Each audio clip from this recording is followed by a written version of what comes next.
From pretty much the present, this is your host, Adam Graham, welcoming you to a week of old-time radio detective podcast from 2013. Because these podcast episodes are quite old, offers and information contained in them are not valid unless they are reflected on our website at greatdetectives.net. Now enjoy a week of podcasts from our archives at the Great Detectives of Old Time Radio.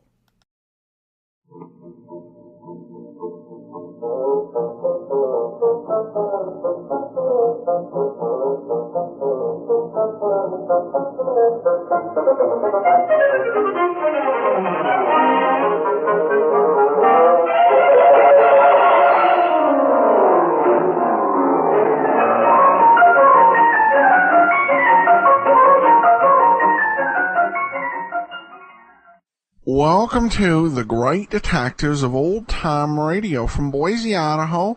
This is your host, Adam Graham. If you have a comment, email it to me.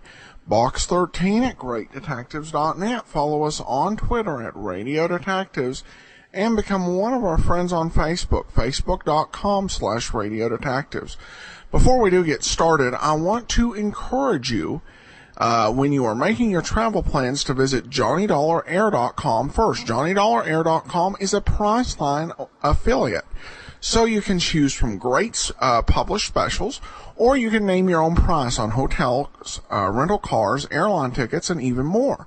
Plus, when you purchase from JohnnyDollarAir.com, part of your purchase goes to support the program at no additional cost to you. So it's just a great way to support the show. All right, well, now it's time for today's episode of yours truly, Johnny Dollar. It's time for the McClain Matter, parts 1 and 2. From Hollywood, it's time now for Johnny Dollar. This is Don Taylor down at Tri-State, Johnny. Hello, Don. Happy New Year. Belated, of course. Same to you, Johnny.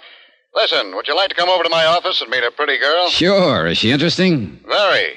As a matter of fact, she just told me the most interesting thing I've ever heard. Oh, what's that? She just told me that she was dead.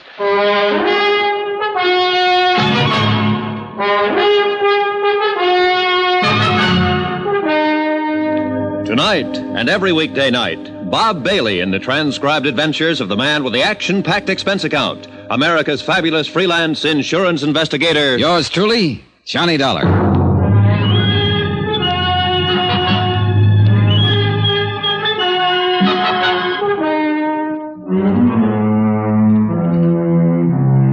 Expense account submitted by Special Investigator Johnny Dollar to Tri-State Insurance Underwriters, International Building, Hartford, Connecticut. The following is an accounting of expenditures during my investigation of the McClain matter. Expense account item 1, $1, cab fare to the International Building in Don Taylor's office. He was sitting behind his desk when I walked in, talking to a tall, dark-haired girl in her late 20s who was standing casually looking out the window at the street below. She was pretty, she was quiet, and she was well-dressed. Hello, Johnny. Thanks for coming right over. I'd like to have you meet Mrs. McClain. How do you do? Hello. Sit down, Johnny. Make yourself comfortable. Take my desk. Where are you going? I'm going to let Mrs. McClain talk to you alone. She has a most unusual story. Yeah, something about being dead, isn't that what you said? Yes, something about being dead. Mrs. McClain, Mr. Dollar will be handling this matter for Tri-State. I wish you'd tell him exactly what you've just told me. Ring the buzzer when you're through, Johnny. Oh, sure. Would you like to sit down? He thinks I'm crazy. That's what he thinks. Well, isn't it? Well, I doubt that. Well, sit down. Let's talk it over. Of course he does. It's the first I've told it to anybody. It's fantastic. What did he say your name was? Johnny Dollar. Dollar. What do you do? I'm an insurance investigator. Oh. For him? For anybody who hires me. Here. Try one of these, Mrs. McClain. Thank you. I suppose I'll be put in jail, don't you? Look, Mrs. McClain, why don't you try to tell me some of the facts about, about whatever it is. The facts are, I'm legally dead, Mr. Dollar.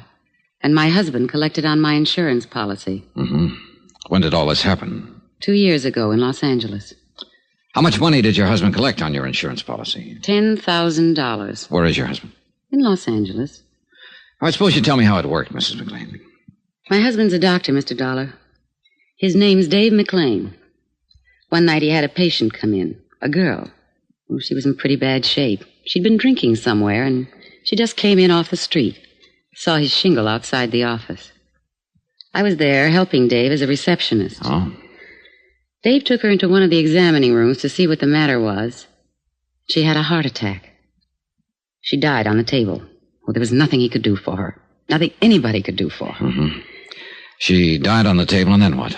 Well, Dave came out and told me what had happened. We looked in her purse to find out who she was and where she lived. There wasn't anything but an address in Jersey City. No Los Angeles address? No. Her name was Teresa Corbett. She was from Jersey City. That's all. Then what? Well, Dave called long distance to the place in Jersey City. It was an apartment. He talked to the manager there. I see. Go on. Well, Dave didn't say anything about Teresa Corbett being dead. He didn't have a chance, really. The manager was very upset. He told Dave that Teresa's mother had died very suddenly 2 days before. He said he'd been trying to locate her there in Los Angeles. Well, he was very frantic. Go on. It was just one of those crazy things. The apartment house manager was just about out of his mind. Teresa's mother had died in one of his apartments on his premises.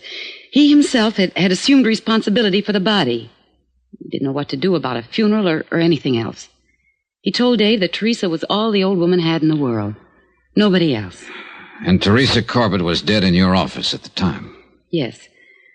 Well, Dave hung up. I didn't know what he was thinking at first, and then he said to me, "We're in luck." I asked him what he meant by that, and he said that the girl who had died in our office didn't have anyone in the world and no one would know the difference. Then he told me we'd use her body. Just like that, huh? Yeah, just like that. He said it was the chance of a lifetime. Well, go on. Well, Dave called up Dr. Reed. He had an office across the hall from Dave. We waited a while, and then I hid when Dr. Reed came in. Dave told him that I had had a heart attack. He took him back in the examining room and showed him the body of Teresa Corbett. And told Dr. Reed it was me. It was awful. What do you mean? Well, I mean, I hid there in the back office and listened to them talk. They tried oxygen on the girl and shots and everything else. But it was too late. Dave knew it was too late. But, well, Dr. Reed signed my death certificate. 2 days later, they buried Teresa Corbett. Under my name. And then what did you do? Well, I took a hotel room that first night, and then I went down to Palm Springs. Dave said he'd meet me there. Oh, wait a minute. Dr. Reed had the office across from your husband's? Yes. Well, didn't this Dr. Reed know you? Hadn't he seen you around? You said you were acting as a receptionist for your husband. I'd never met Dr. Reed. He was just new. Okay. So you went to Palm Springs? Yes. After the funeral, Dave came down and he said I'd have to disappear for a while. To give him the time to collect the insurance money and straighten out some things. He collected the money? Yes. Yes, he did. All of it. Then what happened? I came to New York to live. Dave was going to close his practice in Los Angeles and come to New York, and we'd be together again. He never met me in New York. Do you know why he never met you in New York? No. Did he write to you? Yes, for a while. For about 3 months after I left. He wrote me once or twice a week and said that he'd be in New York any day. And then he stopped writing. Do you have any of those letters? No. No, I'm sorry, I don't. Do you know why he stopped writing to you? No. I have no way of finding out. I couldn't call anyone in Los Angeles and ask them to look into it for me, could I? Tell me, what is it you feel now, Mrs. McClain? What? Well, just what is it you want us to do? Well, I don't know. What do you do in a case like this? I've never had a case like this. Why did you come to us? Well, I've had this thing on my mind almost 2 years. It was wrong to begin with. It's wrong now. I suppose it's because this insurance company was wronged mostly. My My husband and I cheated them out of $10,000. At least my husband did. What about this Dr. Reed? Well, he didn't have anything to do with it. I mean, he just signed the death certificate, but he didn't know the difference. You sure about that? Quite sure about that. I don't want to get anyone into trouble. I mean anyone. Including Dr. Reed. Yes. Well, I know how fantastic all of this must sound, but it's the truth. Do you think I'm crazy? You don't look crazy to me. What's the saying? What saying? Oh, something about how you can leave home, but eventually you have to come back to count the spoons. I guess that's what I'm doing now, telling you all this. Mm-hmm. It's good to tell it to someone after all this time. Did you get any of the insurance money, Mrs. McClain? Not a dime. Were you supposed to? I suppose so, yes. If Dave had met me... Would you say the whole thing was his idea? Yes. Yes, I would. I didn't know what he had in mind that night after he hung up the phone. You've been living in New York for the last couple of years since it happened, is that right? Yes. 2257th Street. Apartment 23. Well, what have you been doing? How do you live? I've been working. I took a job in a medical lab. Under your own name? No. I used the name of Patricia Kennedy. Is there any way you can prove you're actually Doris McClain? I could in Los Angeles. How? Well, people there know me. Friends I've had all my life. Were you ever fingerprinted there?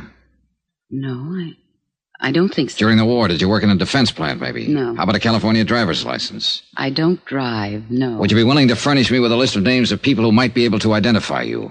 People in Los Angeles? Yeah, sure, anywhere. Well, yes, I would, if it's necessary. It's necessary. Don't you believe me? All of this has to be checked, Mrs. McClain. Now, what was the reason for trying to cheat the insurance company? Oh, Dave was badly in debt. He needed so many things that... Well, it seemed a good way to get them without too much trouble. You mean burying a girl named Teresa Corbin under your name? Yes. A girl without any family anywhere, with a mother who died 2 days before. Yes. Very few people in this world are without somebody, somewhere, Mrs. McClain. Teresa Corbett didn't have anybody, Mr. Dollar. I know that. Do you know any more about her than what the apartment house manager said on the telephone to your husband? No. Do you remember the name of the apartment house manager in Jersey City? No. The address? No. Is there anything else you'd like to tell me about all this? Well, I can't think of anything. No. Before I ask Mr. Taylor to come back in here, I want to ask you again, why did you come to the insurance company? What? Why did you come here to Hartford to the insurance company? You asked me that once, and I told you. The insurance company were the people that were wrong. Now, look, obviously you've been living and working in New York and getting along. No one knows anything about this. There was no need for anyone to know anything about it. No need for us to know about it. Now, you'll pardon me, but you don't seem like the type of person who wakes up one morning with a big pain in the conscience. Not at all. Now, you sat here and told me about your husband, how your husband thought of the idea, how your husband hung up the phone, how your husband called in a Dr. Reed to sign a death certificate, how your husband handled every detail, all of it. Not you, Mrs. McClain, your husband. He's the one you want us to get, isn't he? Yes. He didn't have to meet me in New York once he got his hands on that money. He didn't have to do anything about me. I was dead on paper, and I couldn't go back. I buy a Los Angeles newspaper now and then, and I saw a notice yesterday that he's going to get married again. I see. But I'm still his wife. He tricked me. You helped him to do it. Who's he going to marry there? I didn't recognize her name. How old are you? I'll be 30 next June. I'm going to ask you something else, Mrs. McClain. Have you ever been in trouble before? No. Well, you're in trouble now, if all this is true. Well, it is true. Now, Would you be willing to sign a statement in front of witnesses containing all the information you've given me here today? Yes. Yes, I would. Okay. Yeah, Johnny? You can phone your legal department, Don. Mrs. McClain is willing to make a statement regarding this whole matter. All right. Mrs. McClain, you can make your statement in front of Mr. Taylor and whatever witnesses he wants to use. I'll see you in about an hour or so, Don. Good. You're all through with me? No, there's one more thing, Mrs. McClain. You realize that if what you've told me is true, both you and your husband will be criminally charged? Well, yes. Yes, I realize that. Oh, Johnny, for heaven's sake, you're trying to scare us. I just wanted that part understood. I'll see you. Johnny, wait a minute. Don't worry. I'll be around. Plenty.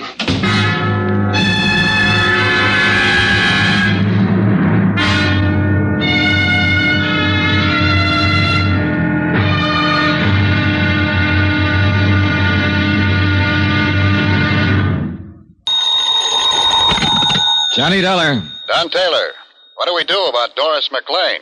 Find out if she's telling the truth about being legally dead and having her husband collect her insurance, Don? No, Johnny. I mean right now. You can't press any charges against her or him until we get some facts. Well, she gave us a statement admitting everything. Can't we file charges on that? I'd rather not. Huh? Why? Oh, just a feeling. Call it a hunch if you like. Now, wait a minute. Don, I don't think she's told us the truth.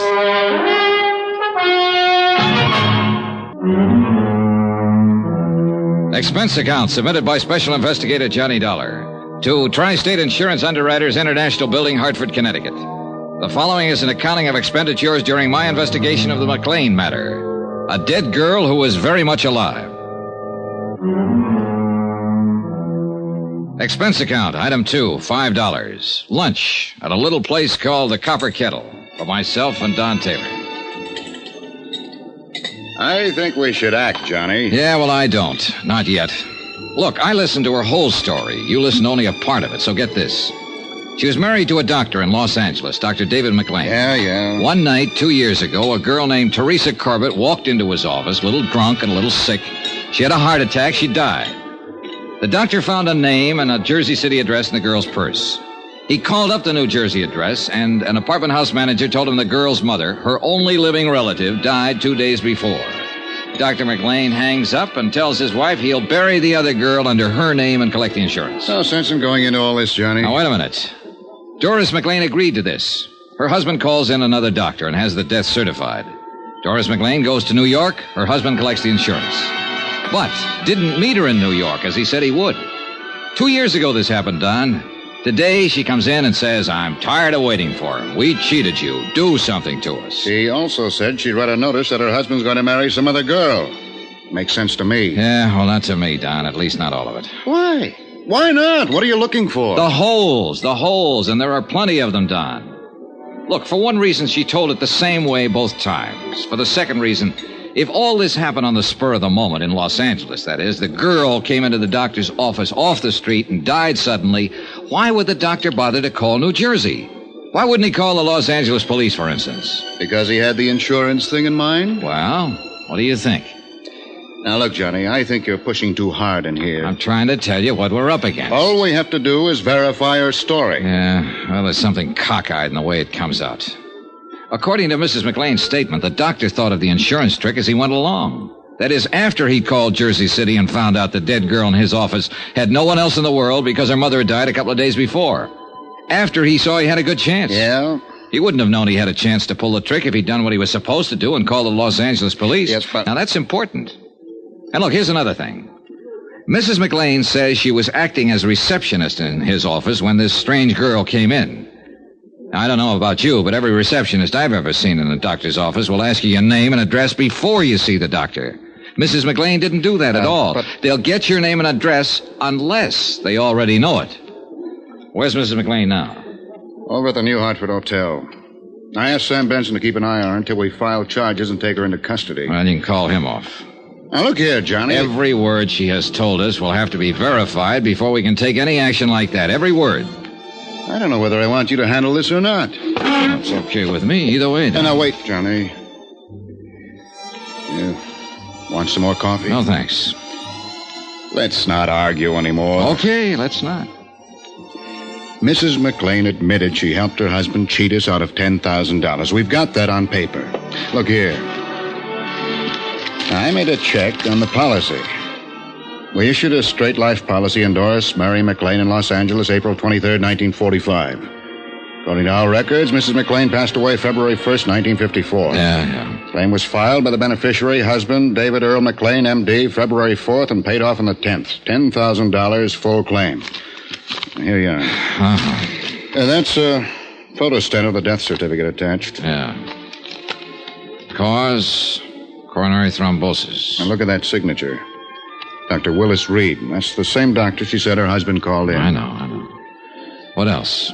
Business about her living and working in New York in a medical lab. This is the name of the place. Mm-hmm.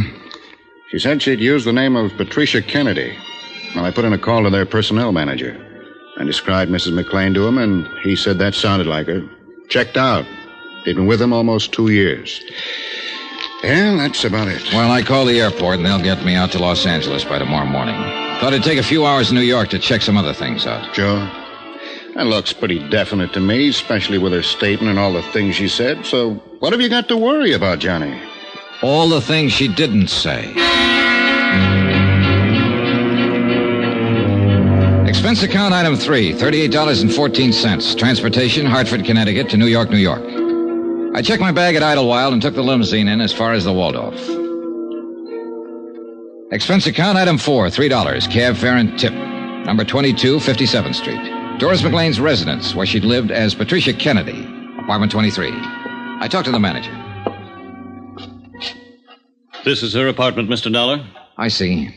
How long has she lived here? Moved in, 2 years ago next month, March 1954. Good tenant? Very quiet. Ever talked to her? Not much.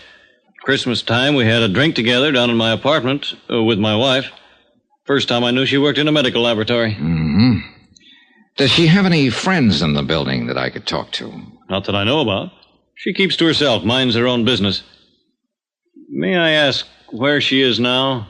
In Hartford, Connecticut, at the New Hartford Hotel, if you want to talk to her about anything. I might want to talk to her about you. So? You knock on my door and say you're an insurance investigator and you want to look at her apartment. I saw your credentials and all that, but I don't know about you now. She asked me to investigate a matter. This is part of the investigation. Well, if you feel any better, why don't you telephone her long distance, tell her I'm here. I'll pay the charges. Oh, that's okay. Do you mind if I look around? I'll have to stay with you, Mr. Dollar.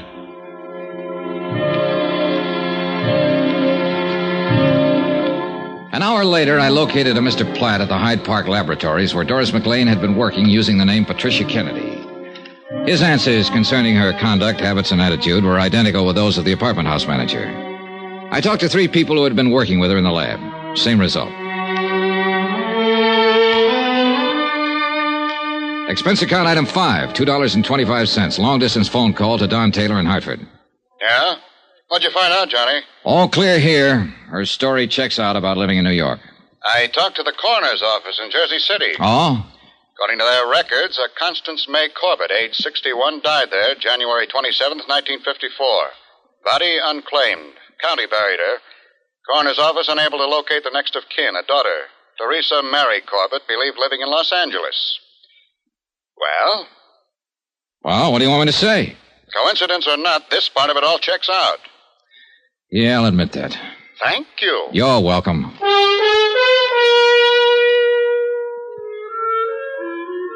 Expense account item 6, $113.65. Transportation, New York to Los Angeles. We landed at International Airport in a heavy fog at 8:35 in the morning. By 9:35, I was in my room at the Statler Hotel sleeping. At 4 o'clock in the afternoon, I got up and showered and shaved and had something to eat. There was a special delivery airmail folder for me at the desk from Don Taylor.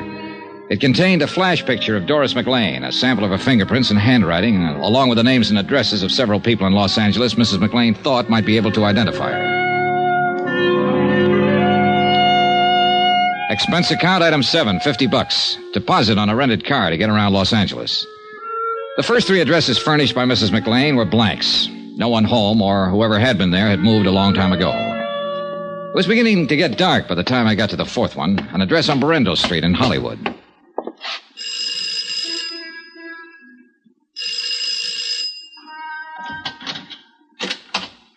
Hello? Hello, I'm looking for Pauline Henderson. What do you want? I want to talk to her for a minute. My name's Johnny Dollar. Well, I'm Pauline Henderson. Oh, may I come in? What's your business? I'm an insurance investigator. Well, I don't have any insurance and I don't want any. Well, it's about a case. Wait a minute, I'll put on a roll. Yeah, sure.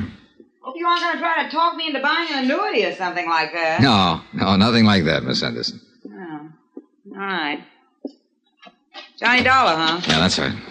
Insurance investigator, did you say? Yes. Come in. I thought maybe you could help me. Well, I'll try. I'm in something of a hurry. Only take a minute, Miss Henderson. I'd like to have you look at this.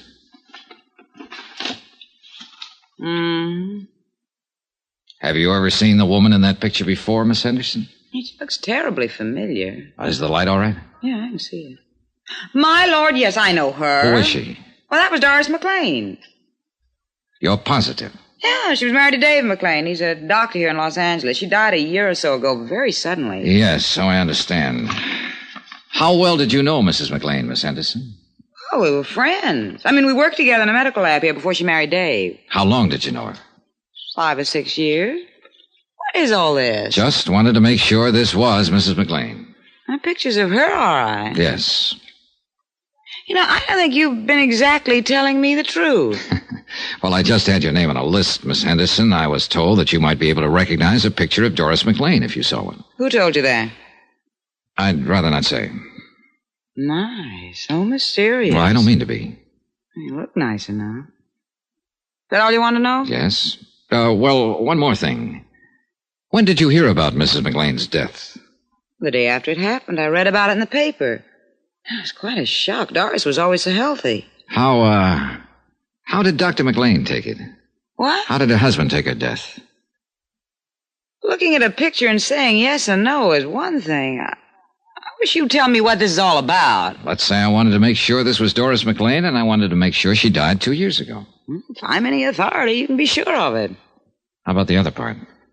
Dave McClain? Yeah. Well, he got over it, I suppose. Don't you know? Well, I haven't seen him since the funeral. What's your name again? Johnny Dollar. Where do you live? Hartford, Connecticut. I'm at the Statler Hotel here right now. Why? It just occurred to me, if you wanted someone to look at the picture and identify it, you'd go to Dave McClain and ask him. After all, he was married to her. You'd go to him. I would. Yeah. You go to him before anybody else. I think I'll call him and tell him about you. What do you think of that? That's all right with me, Miss Henderson. Expense account item 8, $3.15. Long distance phone call, Los Angeles to Hartford. Don Taylor. Hi, Johnny Dollar. Doris McClain still at the New Hartford Hotel? Yeah, why? Better call your private eye pal, Sam Benson, and tell him to keep an eye on her 24 hours a day. Huh? What are you talking about? The cat's getting out of the bag here. What? I could be wrong, Don. But if I'm right, somebody might want to kill her.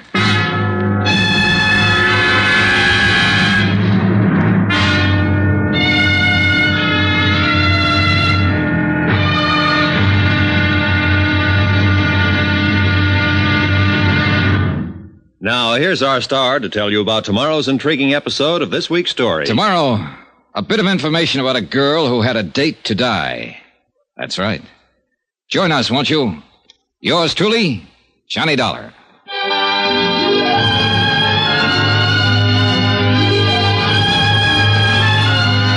Yours truly, Johnny Dollar, starring Bob Bailey, is transcribed in Hollywood. Written by John Dawson, it is produced and directed by Jack Johnstone. Be sure to join us tomorrow night, same time and station, for the next exciting episode of Yours truly, Johnny Dollar. Roy Rowan speaking.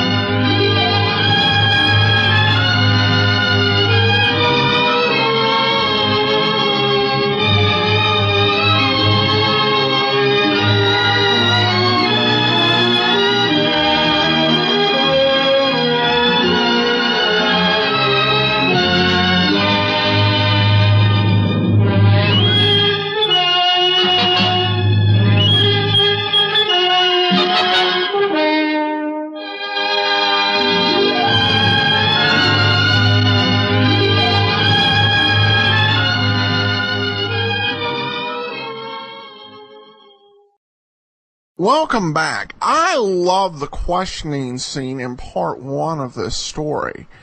I thought that it was extraordinarily well done, and it showed Johnny Dollar really just thinking through the whole process. And it's somewhat funny that the insurance agent is just ready to jump the gun and to go ahead and file charges even before looking into the story. Because It doesn't appear to be this way at this point, but it's perfectly possible that this woman had some sort of axe to grind with this doctor and wasn't really the wife. So Johnny, minding his P's and Q's, doing an excellent job. Unfortunately, we do not have part 3 of this serial, so we'll bring you part 4 and part 5, plus at the start of the show, there is a book by John Abbott, the Who is Johnny Dollar matter, in which he has summaries of the scripts for these lost episodes, so I'll share that for you on Friday. On Wednesday, be sure and we'll be join us for Miss Pinkerton Incorporated, a program starring Joan Blondell and Dick Powell. So be sure and listen on Wednesday for that, and on Friday we'll wrap up Johnny Dollar. Well, now we turn to listener comments and feedback, and we have this from Sherman, who says, Adam, love your show. I've gotten caught up through all the old episodes and wait with excitement for each new episode. I tell everyone I can about your wonderful show. Keep up the good work in bringing back the theater of the mind. Well, thanks so much, and I appreciate it. We'll see you, as I said, Friday for the conclusion of Johnny Dollar, and Wednesday, join us for Miss Pinkerton Incorporated. Today's episode is brought to you by the financial support of our listeners, and you may support the program at support.greatdetectives.net. All right, well, we have actually quite a few lost episodes. The last episode we heard aired July 22nd, and the next episode we're going to play for you today aired 9 weeks later on September 23rd. And I'll read off all the lost episodes after the show, but here now is the Schraum method. This is Mr. Moto, Mr. I.A. Moto.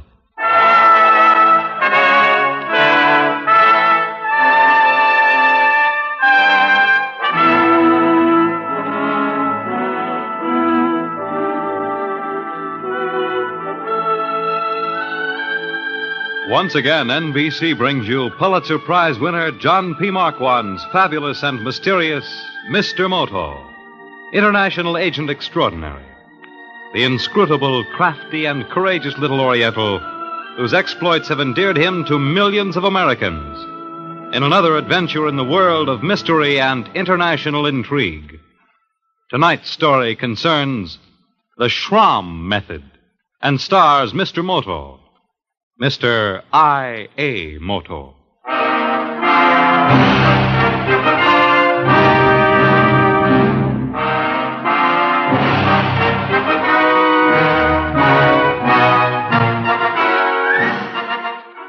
The affair of the Schraum method began in Honolulu with an overseas telephone call from my chief in Washington.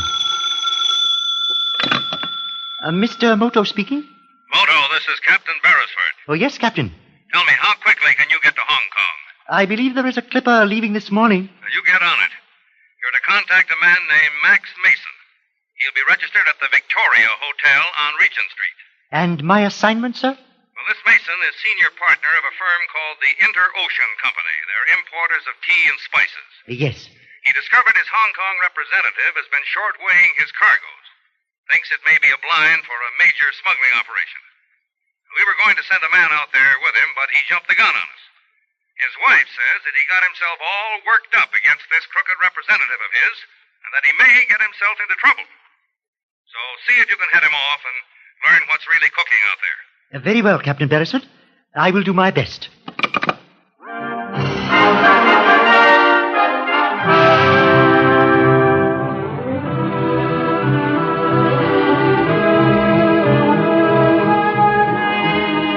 I boarded the Hong Kong clipper 2 hours later. From Kowloon Airport, I took a taxi into Victoria. At the hotel on Regent Street, I obtained the number of the room registered to Mr. and Mrs. Max Mason. Mr. Mason was not there. Unfortunately, Mrs. Mason was very, very present indeed. I'm at my wit's end, Mr. Moto. I really don't know where to turn next. Then perhaps I've done everything short of the police, and that I cannot do. Well, let me tell you Max left New York last Tuesday night from LaGuardia Field. My sister drove us to the airport. Yes. My other sister, the one whose husband is with Mama Costabile and Cloutman. He used to be in advertising. Batten, Barton, Durston, and Osborne. And before that, he was with Marshall and Fetelson. But anyway, that doesn't matter, because we only went in her car because there was room for the luggage. Mrs. Mason, excuse me, but my time is limited. Yes, and I should very I much know. like... And that's why I'm telling you everything as fast as I can. As I say, Max left New York. Last Tuesday, you mentioned that. And he was coming here to Hong Kong to have it out with this man. And this man is in that building down on the Bund. You know where all the offices are. And his name? Rossmore. Donald Rossmore. Yes, now and that is I just arrived the day before yesterday, and I can't find him anywhere. Now, please, and I'm Mrs. absolutely at my wit's end. I don't know where to turn, Mr. Moto. Mrs. Mason, will you please be quiet for one moment? Oh, Mr. Moto. You shouldn't have said that. I've been in the care of a doctor, and Dr. Schraum warned me against having people shout at me. That is enough, Mrs. Mason. Oh. Thank you. Oh, you're so kind, Mr. Moto. I feel better already. I am so happy to hear that. Now then, please, restrain yourself while we try to ascertain the facts.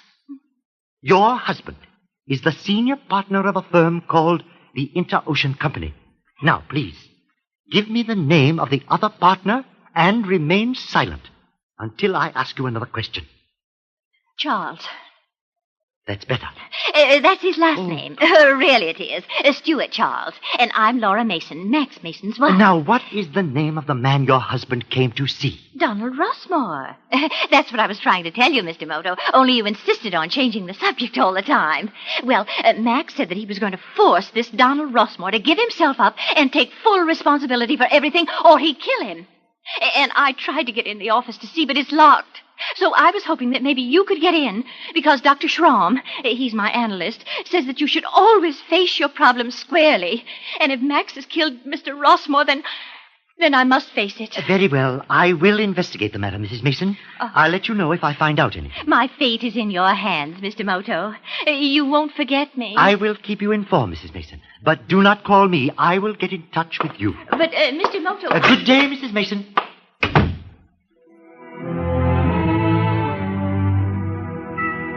I returned to my hotel and made some inquiries by telephone. The offices of the Inter-Ocean Company were closed for the day.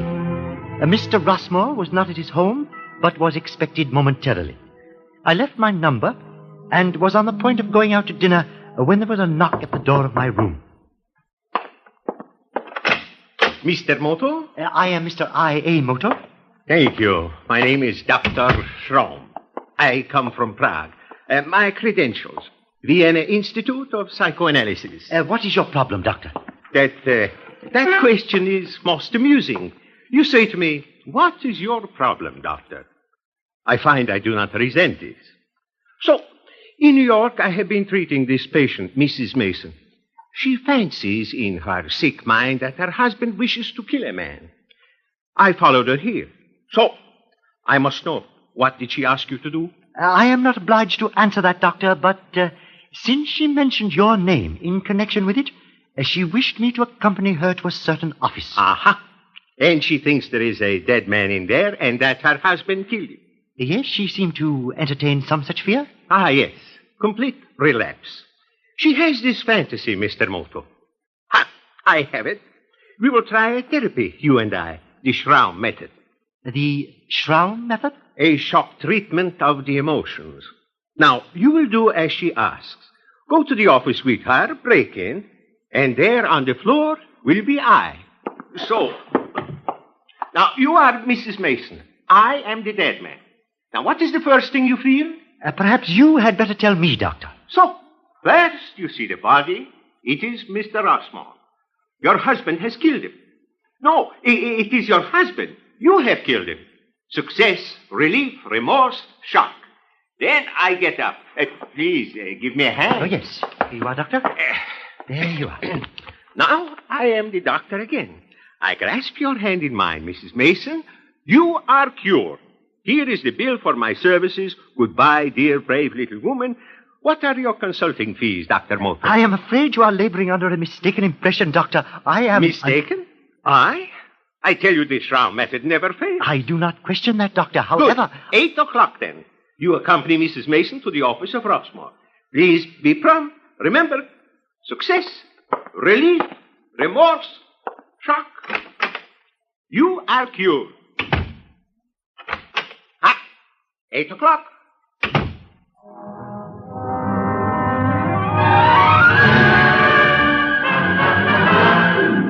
It was not the Schraum method that intrigued me. It was the Schraum motive. I therefore decided to cooperate in his little charade. At 8 o'clock, I proceeded to the building that housed the offices of the Inter-Ocean Company. Mrs. Mason arrived a few moments later. Oh, Mr. Moto, I'm late.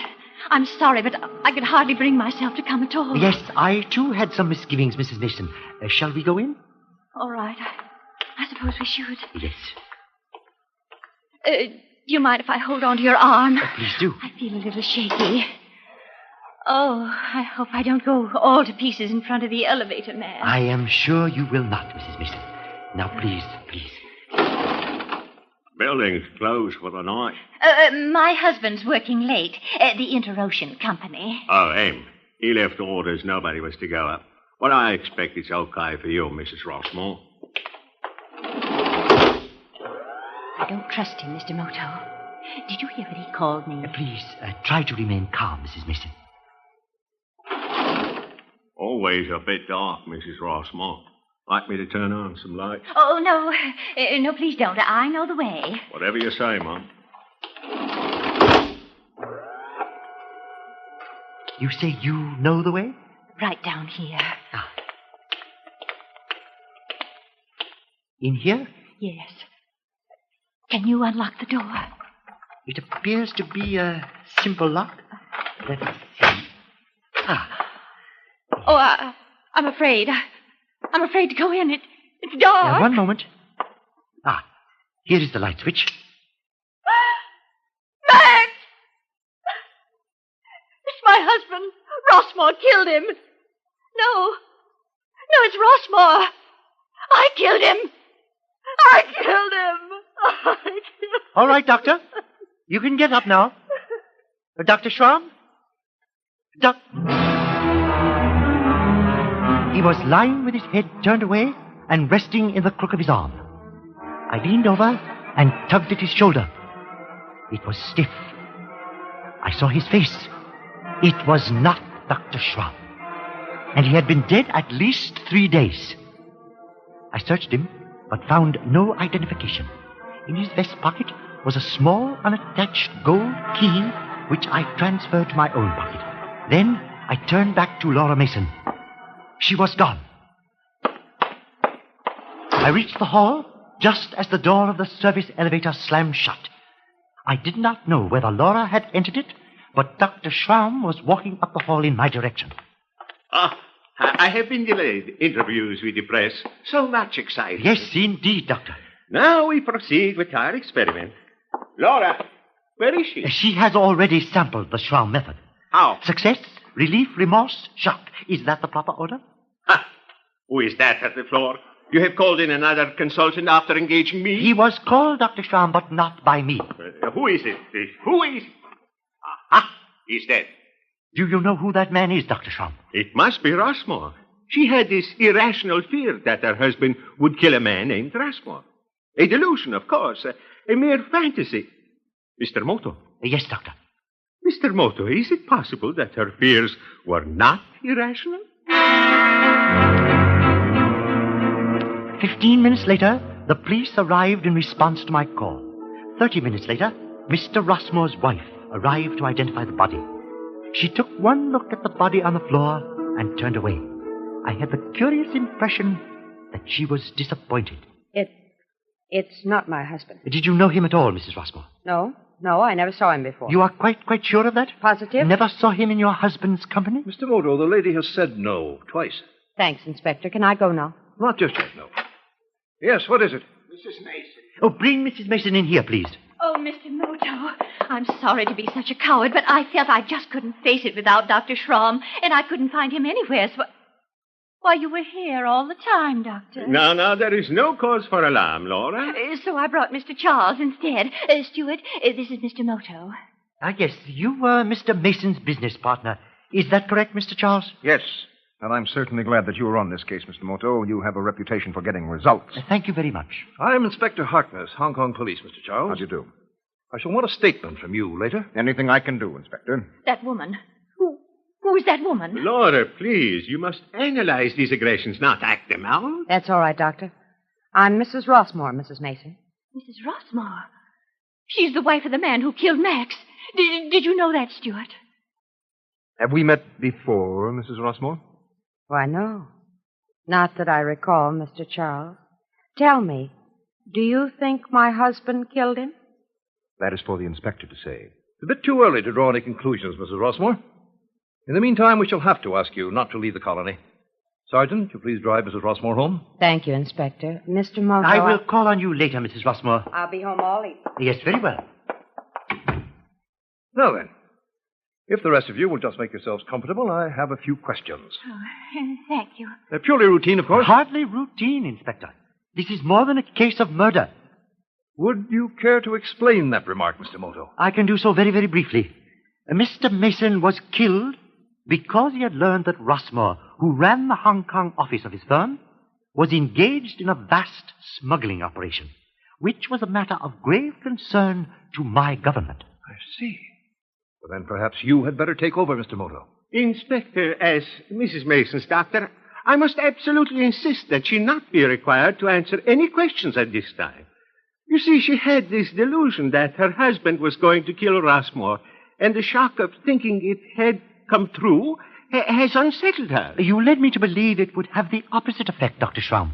Well, she is cured, yes, but now she feels this deep sense of guilt. Unconsciously, she wished her husband dead, and... Did you say unconsciously, Doctor? Ha! You have raised an important point. I must reanalyze that material. Well, then, if you and Mr. Charles will give me your statements, Mr. Moto, I shall leave the rest of it to you. Mr. Charles' statement seemed to satisfy the inspector. Mine did not. The only statement that would have interested me at that moment would have been one by Mr. Mason, who was, unfortunately, too dead to speak. An hour later, Dr. Schraum, Mrs. Mason, Mr. Charles, and I rode back up the hill in a taxicab. The elevator dropped the doctor at his floor in the Victoria Hotel and shot up to Laura Mason's suite. In spite of their protests, I said I would be delighted to come in for a drink. It's so late, Mr. Moto, and we've already answered so many questions. I have no intention of asking any questions. Well, what is your opinion of this case, Mr. Moto? I am not interested in who killed Max Mason, if that is what you mean, Mr. Charles. My interest is solely in Mr. Rossmore's activities before the murder. Well, I feel responsible for this whole thing somehow. Max never even met Rossmore. I hired him after we decided to open an office here in Hong Kong. I knew that he'd been short wedding shipments a couple of months before Max did. Indeed? Yes. I came out here on a surprise visit and caught him red-handed. Ah. However, I promised to keep quiet if he'd make an honest effort to pay back what he had stolen. And then we learned what he was really up to. Smuggling. Why did Mr. Mason not follow my superior's advice and meet the agent who was to have accompanied him? Well, I didn't know that he'd appeal to you people for help. He just packed a suitcase and we took the first plane. When did he get in touch with Rossmore? Well, not right away. Rossmore was out of town when we arrived here. So while we were waiting around for him to come back, Max found a girlfriend somewhere. I didn't see much of him for several days. Ah, this gold key was in his pocket, Mr. Charles. Did you ever see it before? Why, no, I don't think so. Mrs. Mason? A gold key to some woman's apartment. I never would have thought it of Max. Go on, Mr. Charles. Well, Thursday night, he didn't come back to the hotel. However, I didn't worry especially. Later, I was on the point of going to the police when Laura arrived. She naturally didn't want the business of the girl published in the newspapers, in case that's all it was. So we awaited your arrival. And that's the whole story, Moto. Yes, thank you, Mr. Charles. You have been most helpful. Well, I was Max Mason's best friend. If you can find the man who killed him... I will do my best, Mr. Charles. Oh, I think it's so wonderful the way you find people and things, Mr. Moto. I wouldn't know where to begin. Frankly, neither do I, Mrs. Mason. But I think I will start with this gold key.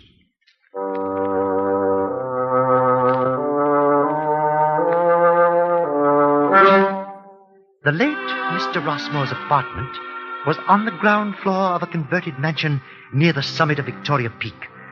I entered the building and was on the point of ringing the doorbell when I remembered the gold key. And, just on a hunch, tried it in the spring lock. It worked.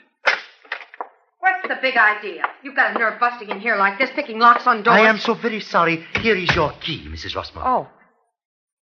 Thanks, Mr. Moto. I didn't realize it was you. Now, supposing you tell me all about it, Mrs. Rossmore. I guess I have to. You know about the key. You need not feel obliged to because of that. Then I will. I'll even tell you the truth.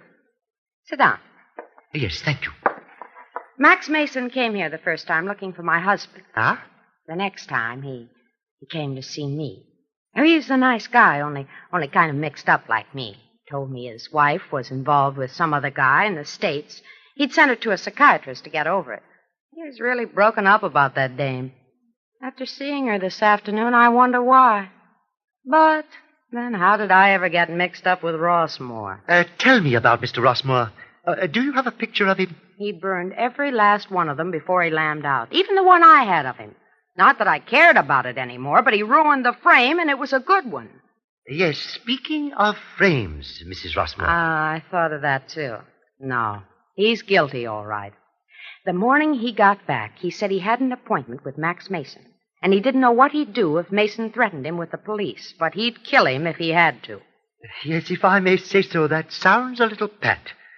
Do you also have a tape recording of that threat? No, but I've got something better than that. Ah? A murder weapon. Do you want it? At the moment, no. You don't? Tell me some more about Rossmore. What can I tell you?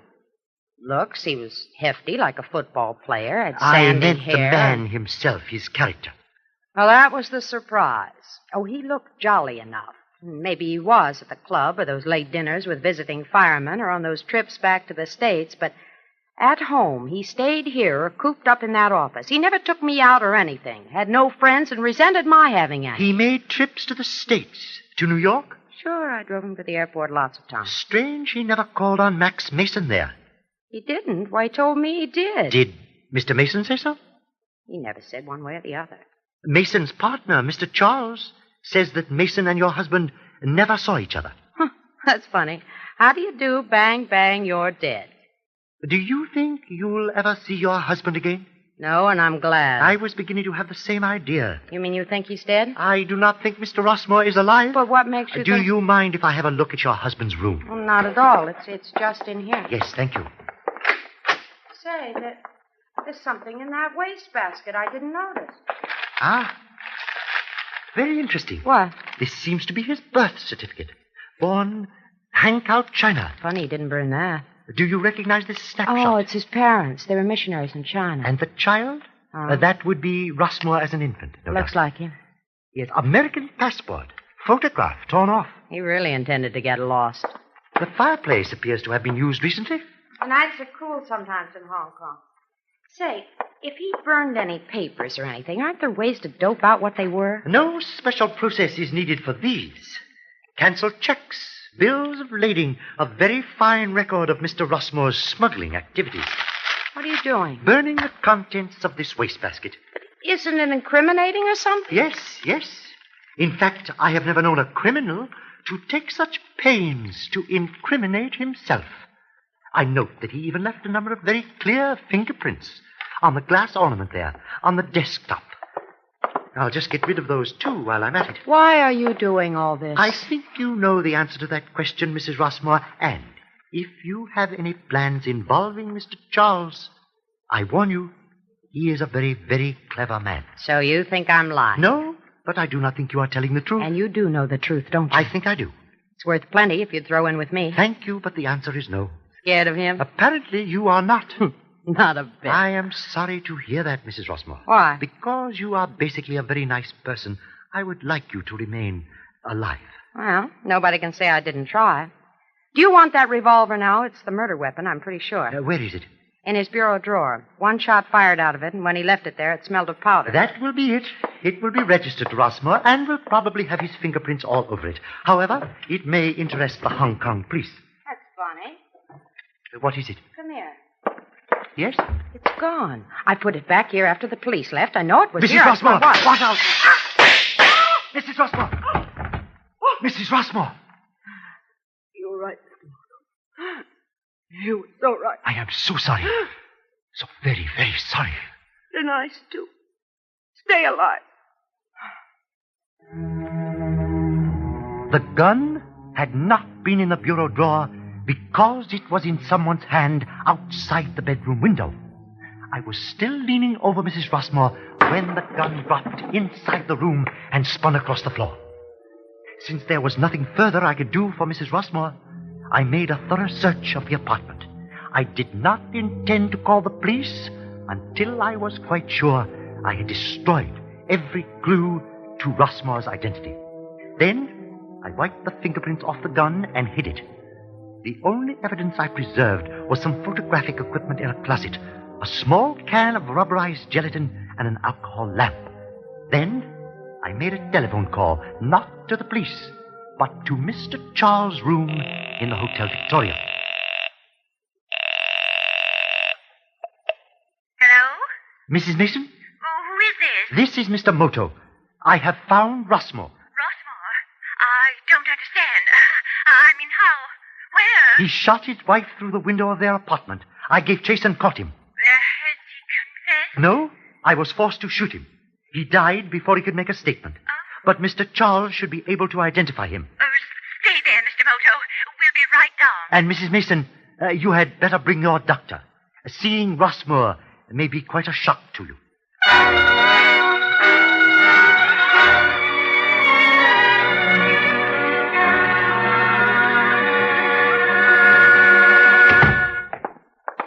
Well, Moto, that was quick work. Where is he? There is no hurry. Please sit down, all of you. Oh, can't we get it over with? Dr. Schraum. She suffers the most grave anxieties, Mr. Moto. It is quite all right, Doctor. Just relax. Well, if you have found Rossmore's body, I demand to see it. Do not worry, Mr. Charles. It will wait. There is only one difficulty. The fingerprints are not as clear as I had hoped they would be. And someone seems to have destroyed virtually all the evidence. But the gun. I am so sorry. I fear that was my fault, Mr. Charles. I absent-mindedly wiped the fingerprints off it. What kind of a gag are you trying to pull? I said I found Rossmore, Mr. Charles, and I have found him. As for the evidence, it should be simple to manufacture some. There is all the necessary equipment here. Photostat machine, engraving outfit, rubber gelatin. We should be able to turn out some very fine fingerprints in an hour or so. Whose do you suggest we use? Okay, Moto, what do you have in mind? We will need someone for the 2 murders. Mrs. Mason might be a good choice. She is mentally distraught and has a motive. What motive? You did not get along well with your husband. And Mr. Mason carried a gold key to Mrs. Rossmore's apartment. Max was involved with her? That is not too surprising. They had things in common. I don't think much of your proposition, Moto. I admit it has its drawbacks. If Mrs. Mason is convicted, you will not get your late partner's money. Mr. Moto, may I speak? Yes, of course, Doctor. Please, I am in a dilemma. I do not understand anything. Are you trying to say that Laura and Mr. Charles, how do you say, framed Mr. Rossmore? That is correct, except that there never was any Rossmore. But Mr. Moto... Charles invented him, right down to manufactured fingerprints. Even Mrs. Rossmore was deceived until she saw Mr. Charles in the office after Mason's body was found. But she foolishly kept silent in the hope that she would be paid for her silence. She was paid, but not in precisely the way she had in mind. Then my diagnosis was right. There is no Rossmore. He was a delusion, a fantasy. Mr. Moto, you have saved my professional reputation. It was not the Schraum method, but Charles' stupidity in leaving behind the equipment with which he had manufactured manufactured the evidence of Rossmore's identity that led to the final solution of the case. But the doctor's conclusions were correct in one respect. Rossmore really was the invention of Charles' disordered mind. When his partner, Mr. Mason, learned of the fictitious Rossmore's smuggling activities, Charles was forced to act quickly to prevent discovery of his double life. He planned to murder Mason and blame it on a man who could never be caught because he never existed. There was only one thing seriously wrong with the Schraum method. He had been using it on the wrong patient.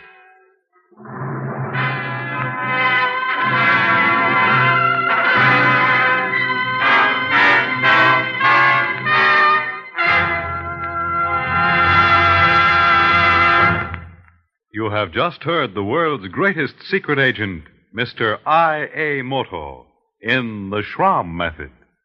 James Monks is starred as Mr. Moto. The script was written by Robert Tallman and directed by Arthur Hanna. Mr. Moto is produced by Doris Quinlan for Carol Irwin. Members of the cast were Alice Frost, John Larkin, Danny Acco, Eileen Heckert, and Walter Cruzet. The music was transcribed. This is Fred Collins speaking.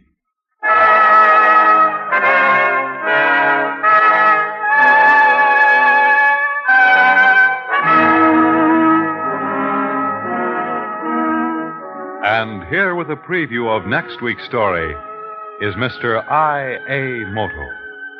It is said that a crooked log makes a better fire than a straight one. The fire, in this case, was worth $1 million, and the clue was a portrait of a dead man who would not stay dead. Join us next week for the case of the crooked log.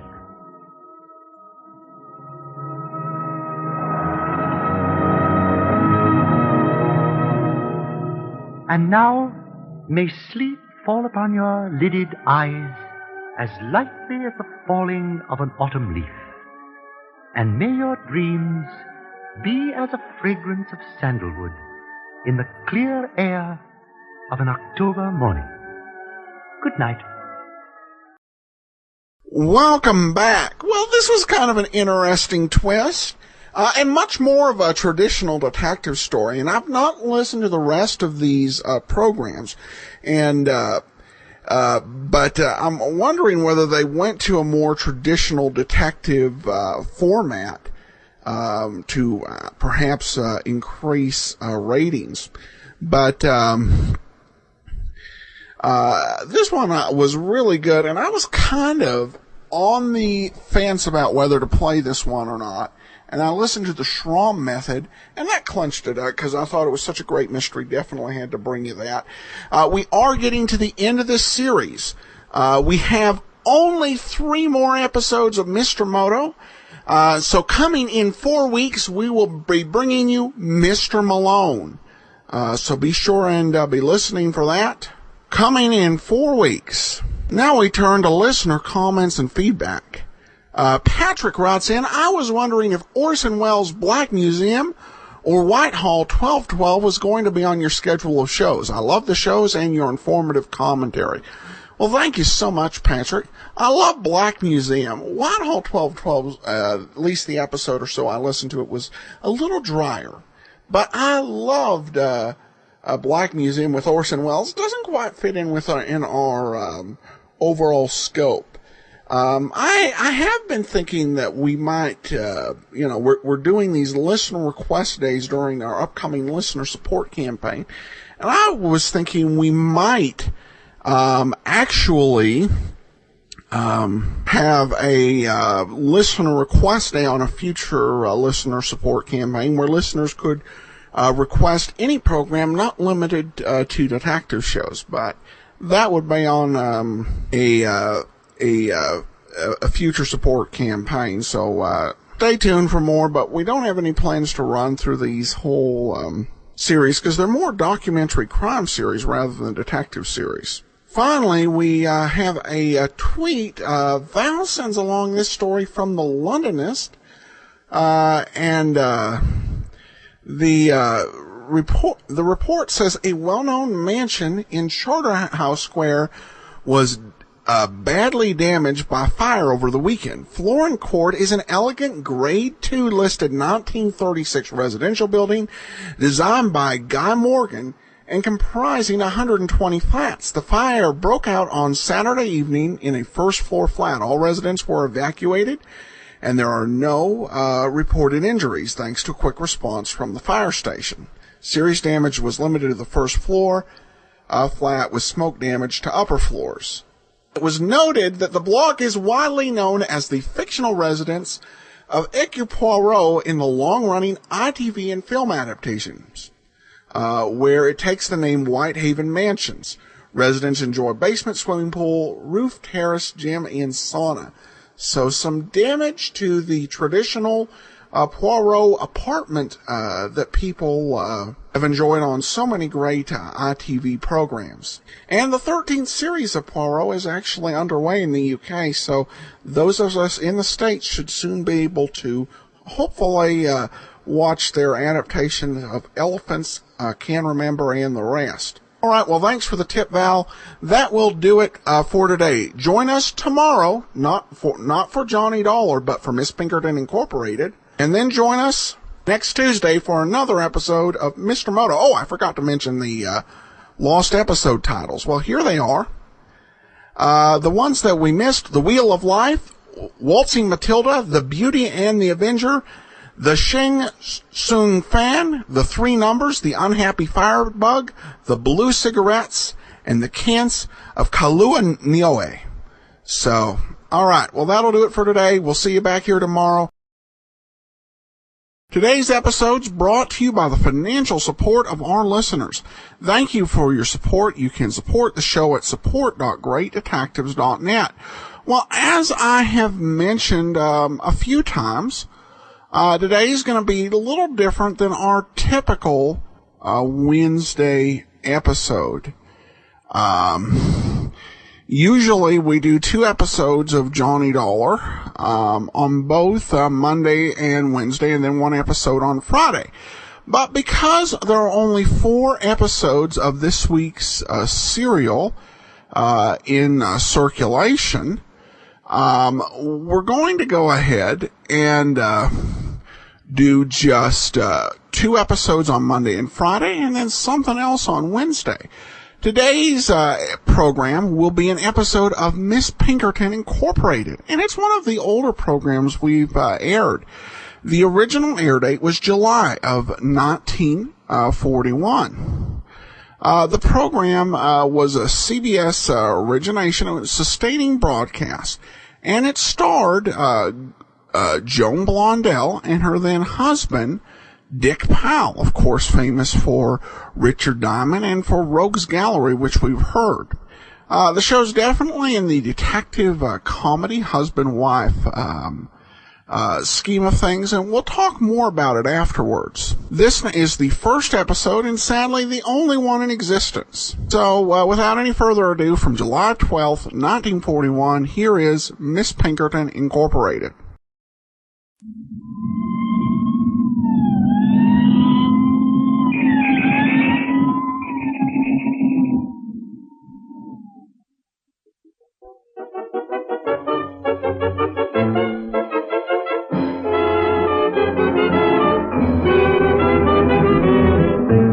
Miss Pinkerton Incorporated, starring Joan Blondell and Dick Powell.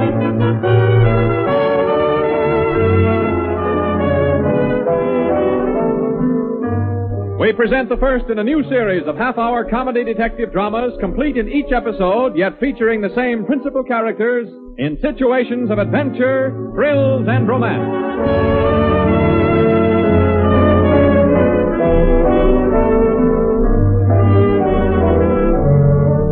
To begin at the beginning, as is customary and proper, the saga of Mary Vance, who may be described as a career woman, and Dennis Murray, whose occupation will be explained later, began of all places on the placid campus of Cornell University. The exact place was the reception room of Mary's dormitory, the time just a little while ago. And so you see, Miss Vance, because of your cousin's untimely death, Your late uncle's detective agency now belongs to you. Well, that was awfully sweet of Uncle Mike, but what do I want with a detective agency? After all, I'm a lawyer, or I will be if I can scrape up enough money to finish my course. You will then sell the agency? Certainly. Your Uncle Michael made quite a name for himself as its head, and the business should be worth a considerable sum. Well, the next move is New York, huh? Yes, you'd have to go in any event in order to settle the estate. The sale can be arranged later. How soon must I be there? Right away. Mr. Jones, I'm almost in New York right now.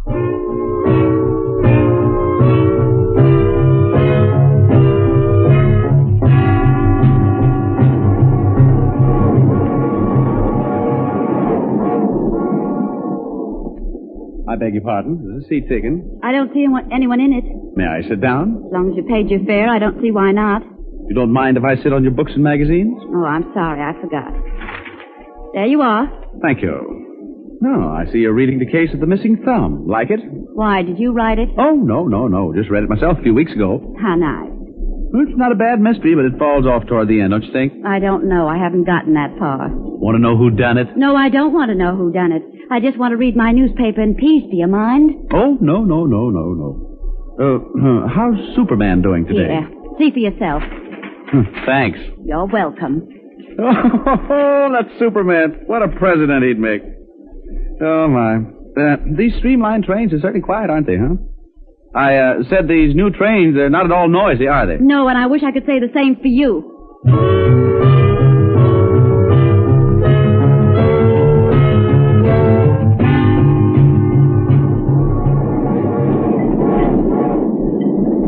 Waiter, is this the only seat left in the diner? Yes, I'm sure the gentleman won't mind you sitting at his table. Oh, what could be more pleasant than gazing at a fair lady over one's mashed potatoes? Of course I don't mind. Thank you. You're very welcome. Have a menu? Thanks again. May I suggest the macaroni au gratin? It'll take the wrinkles out of your tummy and put them under your chin. Waiter, I'll dine when the car is less crowded. But, ma'am... Besides, I'm allergic to drafts, and there's certainly a big one blowing through the car right now.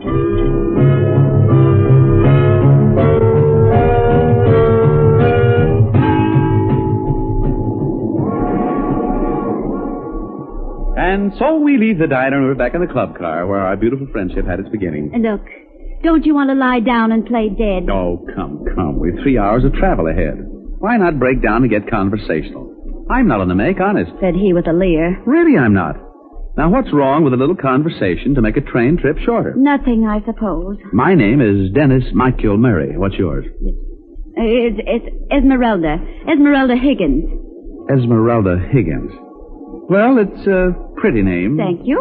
Are you going to New York to stay? No, just visiting. Are you planning anything definite? I'm 5 feet 3 inches tall. I weigh 118 pounds. I smoke occasionally, drink less occasionally, and I study law at Cornell. A lawyer? You? What's funny about that? Well, if you'd said anything else, a model or a nurse, even a lady barber, but a lawyer. What's wrong with my being a lawyer? Well, you're not the career girl type, that's all. Oh, so you analyze character, too. Sure. You're the maternal type. I can see mother love shining out of those beautiful blue eyes. You know, the thing for you to do is to marry some nice fella, settle down in a rose-covered cottage. And raise dozens of children, I suppose. Sure, that's better than raising dozens of affidavits. You know, your kind of thinking went out with the horse and buggy era, and believe me, that's where I wish you were right now. Though if you'll pardon my back, I'd like to look at the scenery.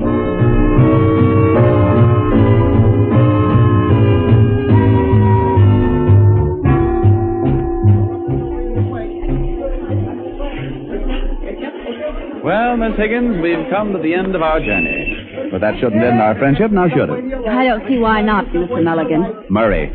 Oh, no kidding, Esmeralda. Let's be friends. I'm taking a cab. Can I drop you somewhere? No, thank you. Well, maybe I can drop your baggage off where you're going to stay. How's that? You'd do that for me, really? Well, that's awfully sweet of you. I'd be glad to. Just tell me where to go. I would, but I don't use profanity. Goodbye, Mr. Mulligan. Dear Mom, it's been a bad day.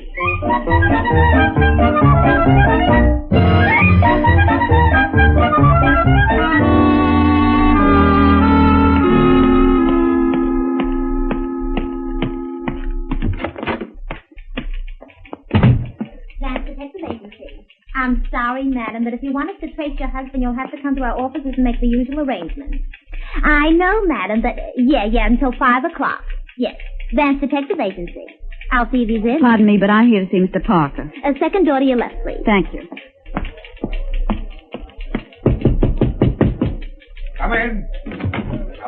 don't worry, Mr. Bentley. Our service has always been satisfactory, hasn't it? Yes, I know it's important. It's just as important to us. I'll have my best operatives there. Goodbye, Mr. Bentley. All right, young lady, what's your experience? Well, not very much, I'm afraid. What? There's a fine howdy-do. Well, I'm sorry, Miss... Vance. I'm Mary sorry. Vance. I'm sorry, Miss Vance, but I'm afraid you won't... Mary Vance? Not Mary Vance? Mm-hmm, positively. Well, how do you do? I'm Parker, the agency manager. I hope you'll forgive me. Of course. I gather you were expecting someone. I was. We're a little short-handed right now. The agency has more business than it can handle. Well, this is good news. Ordinarily, it would be. You've heard of the Bentley Emerald? Mm-hmm, even in Ithaca. Well, old P.J. Bentley is giving it to his son's bride-to-be as a wedding gift. She's Gloria Van Dusen. Oh, sure. Sure, the well-known glamour girl. Exactly. The reception's tonight after the wedding, and the emerald will be on display along with the other gifts. We've been commissioned to see that nothing happens to it. Sounds like quite a feather in our cap. It is. His is the biggest account we have. Of course, the police will have their people, too. But old P.J. Bentley is eccentric enough to have no confidence in the police and rich enough to get away with it. And that's why we're in a jam. A jam? I'm afraid I don't understand. We're in a jam because I haven't a single operative available. At least not for that kind of an assignment. I need a clever woman. I've even had to try the employment agencies. Matter of fact, that's where I thought you were from. Oh, I see. Well, our attorney tells me you're going to sell the agency. Yes, I am, Mr. Parker. Good. Mr. Parker, you say you're stuck for a woman operative for the Bentley affair tonight? Oh, yes. And it's very important?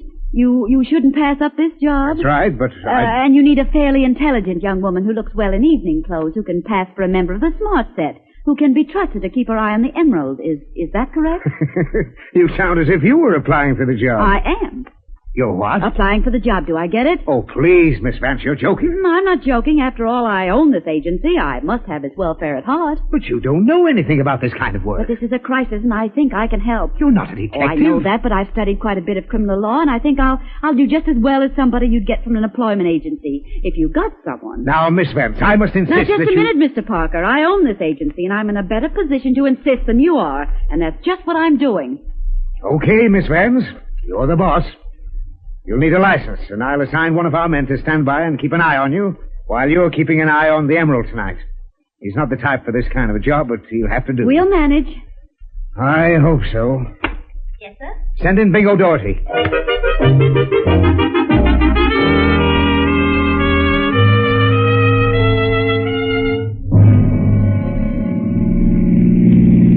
Gee, Miss Vance, them newspaper guys certainly give you a big play this afternoon, didn't they?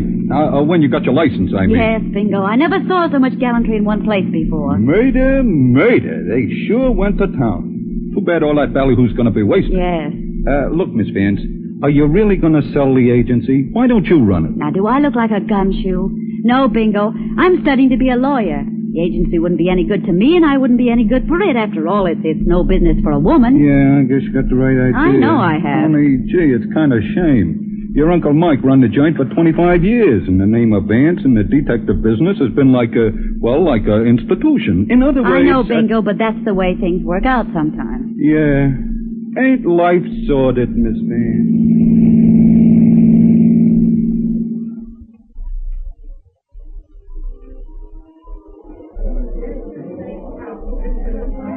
Well, Bingo, this is probably the most expensive wedding reception of the decade. Yeah, gee. There's enough champagne here in this joint to float a battleship. To say the least. Hey, Bingo, you know what I think? I think we ought to separate, mingle with the guests, perhaps. We don't want to look too obvious. Oh, now, wait a minute, Miss Vance. You ain't going to leave me alone with all these stuffed shirts, are you? Don't forget you're doing a pretty good job of stuffing your own shirt. Yeah, and this starch collar is killing me. Hey, suppose you wait here and keep an eye on the bride's presents while I sort of drift around and mingle with the upper crust. Okay, Miss Vance. Oh, say, look at Murray of the Headquarters Society detail in the soup and fish. Ain't he got the savoir-faire? Who? Over there by the pillar, the good-looking guy. What? I know that man. I met him on the train. Is he a policeman? Detective sergeant, and a good one, too. Well. Pardon me, Bingo, and don't forget your own savoir-faire. Huh? Oh, sure.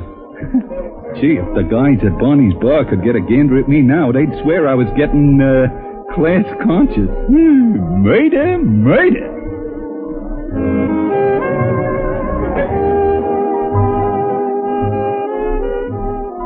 May I have this dance, Miss Higgins? I'd be delighted. Oh, it's you. That's right. Shall we? But can I lose? Well, I never dreamed we'd meet again, at least so soon. It is a small world, isn't it? Sergeant Murray. Yes? Who told you I was on the force? Oh, I know all about you, Sergeant. For example, you're on the society detail. Well, I guess I may as well break down and confess. Yep, I'm always assigned to these society affairs. The inspector thinks I look good in tails. He's right there, but one tail would be enough. Sweet child. And you're here to guard the Bentley Emerald, aren't you? That's right. Hey, what do you know about the Emerald? I also know that Mr. Bentley thinks the police force are incompetent and immaterial. Oh, he does, huh? Now, Sergeant, don't stop dancing. People are looking at you. Well, let them look. And how is it that you're so familiar with Mr. Bentley's opinions, Miss Higgins? Oh, not Higgins. Vance. Mary Vance. You see, Mr. Bentley hired me to keep an eye on the Emerald. In person. He hired you? Mm-hmm. Wait a minute. Vance, you wouldn't have any connection with a Vance detective agency, would you? I own it.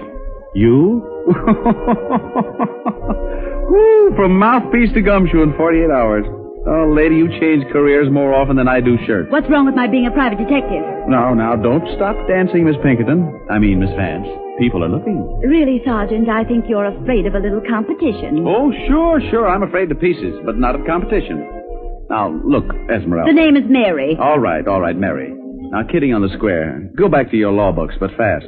Oh, now you think the law is a good career for a woman. Well, it's better than the racket you're getting into. Crime isn't romantic. It's ugly and sordid. It's rotten. Is that all, Sergeant Murray? No, that's not all. You get yourself all mixed up with some really bad boys, and your pretty head won't be worth a nickel. Now, take a guy's advice and go back to school like a good little girl. Would it be too much of a strain for you to mind your own business? Okay. Let's dance. People are looking. Well, that's better.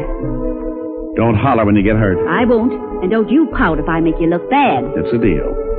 Incidentally, now that you're a working detective, you might as well know the kind of playmate you're taking on. What do you mean? You see that man near the French window? You mean that tall, distinguished-looking man with the gray hair? Yep. That tall, distinguished-looking man is Silk Jennings, one of our better jewel thieves. No. Yes, he usually works the European pleasure spas, but the war killed that. And that man in the corner there... He reminds me of my English professor. Well, he's none other than High Pocket's Harry Miller, also a dealer in hot ice. You mean they're criminals? Yep. They're probably after the emerald. Wouldn't be a bit surprised. Well, then why don't you arrest them or something? Because I haven't a thing on them yet.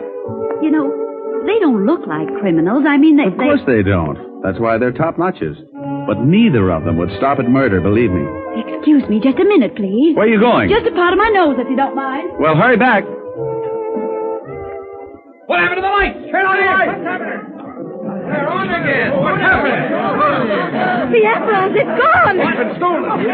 Hey, Sergeant, do you know what happened? Well, looks like they got to the emerald. Murder! Hey, you see my boss, Miss Vince? Nope, she disappeared just before the lights went out. Disappeared? Yes, and so have two of the slickest jewel thieves in the country. Come on, Bingo.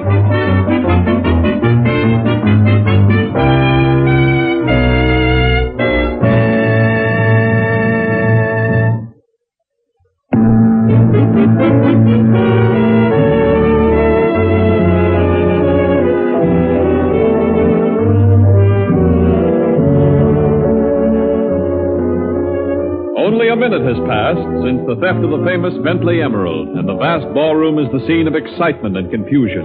No one, however, knows of the disappearance of Mary Vance and the two uninvited but nonetheless to be reckoned with gentlemen from the underworld. That is, no one but Detective Sergeant Dennis Murray and the redoubtable Bingo Dorrit. Well, Bingo, did you talk to the gateman? Yeah, I conversed with him. Did he see anything? Plenty. Two cars pulling out of the driveway and going like bats out of Hades. Oh, that crazy girl. She's chasing two of the most dangerous jewel thieves in the country. But that ain't it, Sarge. What ain't it? What you said. She ain't chasing them. They're chasing her. Are you kidding? Well, the gate man says the first car what pulled out had a dame at the wheel, and the car that was following her had two guys in it. But that can't be unless what, Sarge? Bingo. You don't think Mary would swipe that piece of green glass, do you? Hey, if I thought you meant that, I'd load a boom on you. Okay, let's go. Where? Well, after that nitwit boss of yours. Get my car, Bingo.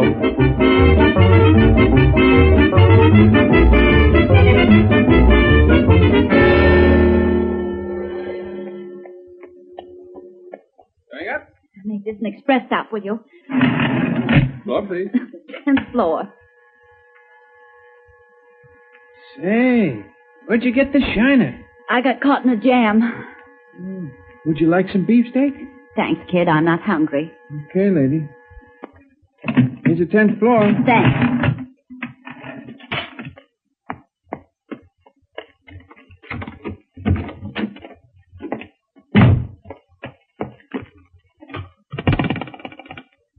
Clerk, this is Miss Vance in 1005. I'm not home to anyone, understand? Anyone at all. Oh. So sorry to intrude. Who are you? How'd you get in? With this pass key, Well, what do you want? the Bentley Emerald, Miss Vance. And don't try to lift that phone. What makes you think I have the emerald? We know you got it. Let's not beat around the bush, Miss Vance. Miller and I were after the stone, had the stage all set. You just worked faster than we did. I don't know what you're talking about. Oh, no? Incidentally, I do want to apologize for the condition of your eye. The darkness, you know. I didn't expect to find someone else reaching for the stone at the same time I did. Gentlemen, I think you're making a mistake. She's too smart, Silk. Let's get tough and If scrap. you take another step toward me, I'll scream. Now, just a moment. I'm sure there's no need for violence. Miss Vance, let me explain the situation. Do. To begin with, Miller and I went after the emerald on our own hook. You should know that a stone so large and so famous would be extremely difficult to dispose of. Consequently, we've been operating as what might be termed contractors. Contractors. Yes, we were hired to obtain the emerald and for a very handsome retainer, too. You stepped in and almost robbed us of our commission. Oh, the world's a cruel place, isn't it? Yeah, for some people. Get to the point, Silk. Miss Vance, we aren't the kind of men to lose a large sum of money with a smile. I suggest that we cut you in and split the proceeds 3 ways. Oh, you cut me in? Exactly. To dispose of the emerald, you would eventually have to do business with our employer, who happens to be the most important fence on the East Coast. He's a good man to have for a friend. A bad one for an enemy. And I'm only to get a third. Is that all? Well, on this deal, yes. But I think you're a clever girl. We ought to be able to work together. And do well, too. And if I refuse? Then Mr. Miller here will be forced to apply his own method of persuasion. Oh. Well, I think you boys have something there. It's a deal. But I want to turn the stone over to your boss personally. Excellent. You are a clever girl. Good evening, folks. Hey, it's that copper. Papa's got a nasty old gun that might explode and go boom. Right in your puss. Funny man, isn't he? Yeah. Now you two step over to the corner and face the wall. That's right. And you, young lady, come over toward me. Say, where did you pick up that black eye? It's a Lulu. You think you're clever, don't you? Yeah. Now you stand right here by me while I give these gentlemen the once-over. Toting any artillery, Silk? I never do. Sure. But this time you were a little out of your territory. Yes, and you're a long way from yours. Drop your gun, Sergeant, because I got one right in your back. What? Are you in with these... Oh. Good work, Miller. Did you have to hit him with that thing? Come on. You better not lose any more time. Yeah, let's get going.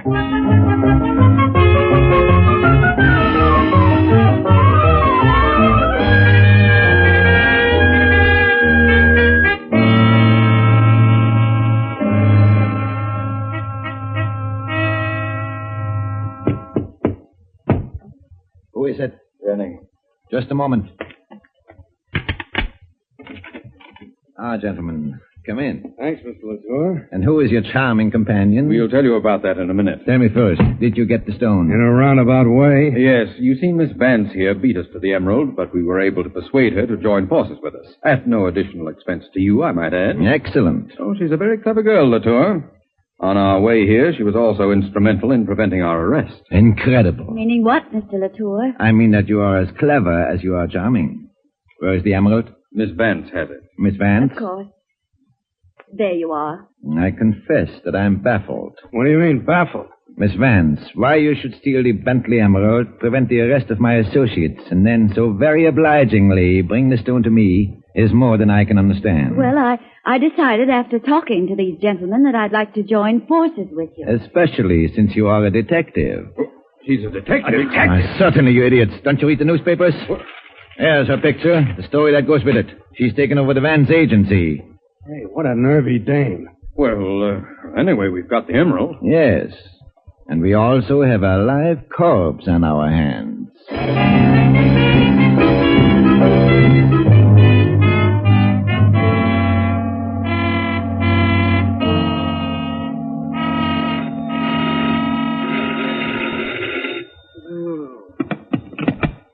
Yes. Oh, Sarge? Bingo, where are you? I'm with down in the lobby keeping my eyes peeled, like you said, when I seen Miss Vance and them two guys come out. So I figure I better follow them. And guess where they went? They went in the back door of Latour's. You know, that high-class jewelry store on Fifth Avenue. Well, Bingo.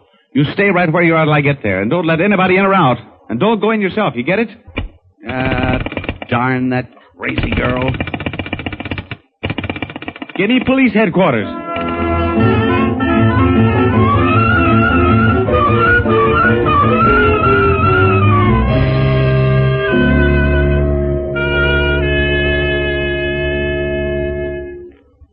Then I take it we're all agreed? That's right, Mr. All right. We leave immediately for my cottage in Maine. It's right on the ocean, you know. By the time Miss Vance's body is washed in, she'll be unrecognizable. Now, wait a minute. You know, murder's a serious business. But at this stage of the game, so is exposure. I'm sorry we have to do this. Truly, I am. Come on, let's get going. Yes, we can leave by the street door. It's late, and no one will see us. We'd better gag her anyway. Good idea. Take care of it, Miller. Right. Hey, it's the cops. Come on, this way. But the girl. If we're caught with her, we're dead. I know. Wait. We put her in the vault. She'll suffocate. We can dispose of her body later.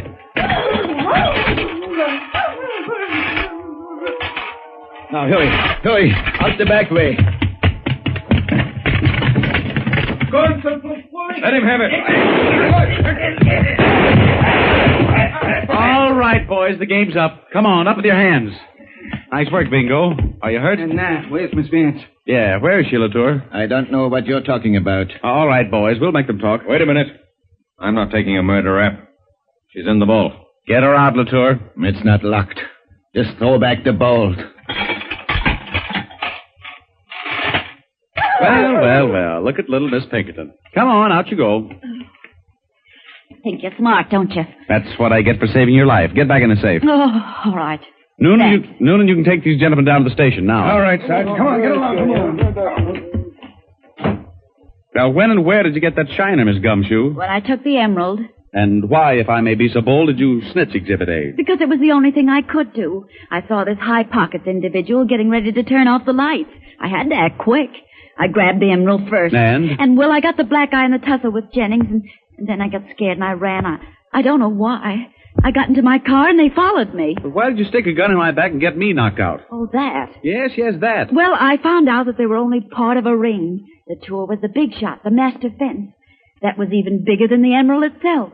I had to follow through, and then you got in the way. Uh-huh. And you might add, it was a mighty good thing for you that I got back in your way. Well, thank you kindly, Sergeant. No, you're welcome. Now, let me tell you something, little Miss Muffet. All you did tonight was to mess up the sweetest little trap ever set by the police department of this great city. Don't be a poor sport, Sergeant Murray. Believe me, I'm not. We've been trying to find the identity of the man above Jennings and Miller for a long time, so tonight we set a trap. Trap? Yes, but the wrong mouse nibbled the cheese. Why do you think I gave Jennings and Miller so much rope? It's because I wanted them to steal the emerald. You wanted them to steal the emerald? Sure, it was a fake. A fake? You mean I took a chance on my life for an imitation emerald? That's right. You don't think we'd bait a trap of the real article? We arranged the whole thing with Mr. Bentley and the insurance company. Well, of all things. Here comes the press. Hi, boys. Hi, Sarge. Hey, isn't that Mary Vance? Hi, Mary. Greetings, gentlemen. Say, by the looks of that shiner, Miss Vance has been a busy little girl. Come on, Mary, spill it. What happened? Now, just a minute, boys. Sabotage, will you, Sarge? Come on over here, Miss Vance, and tell us all about it. Well, how do you like that? It looks like Miss Vance is getting all the play, huh, Sarge? Yeah, so it does. Oh, that's life, Sarge. In other words, a guy named Murray is a first-class... Sarge. Temper.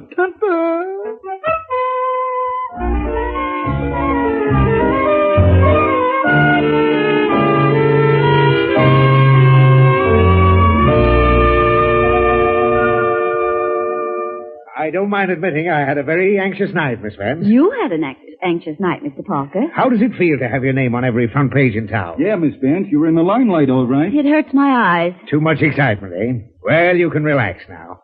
After last night's business, you'll have no trouble at all getting some good offers for the agency. Mm-hmm. Come in. Am I intruding? Not at all, Sergeant. Good. I'd like to take you to lunch. Really? As a tribute to my ability? Frankly, no. As a tribute to your luck. Stop kidding yourself, Mary. You're not a detective. You never will be. That's not what the newspapers think. Yeah? Well, if I hadn't been around, the only newspaper headline you'd rate today would have been an obituary. Sour grape. I hear you're going to sell the agency. What? I don't know where you got that impression. But, Miss Vance... Are you kidding? I had intended to sell it, but you men who think all women are helpless nitwits give me 12 kinds of a pain. Not only am I going to keep the agency, but I'm going to show you that I can outsalute you in every direction, including spades. Goodbye, gentlemen. I'm going to lunch alone. Ain't she the spit of her Uncle Mike? Yep. So she's going to be Miss Pinkerton Incorporated, huh? Well, one of these days she's going to poke that pretty nose of hers into something and get it caught. And I won't be around to unhook it. Or, will I?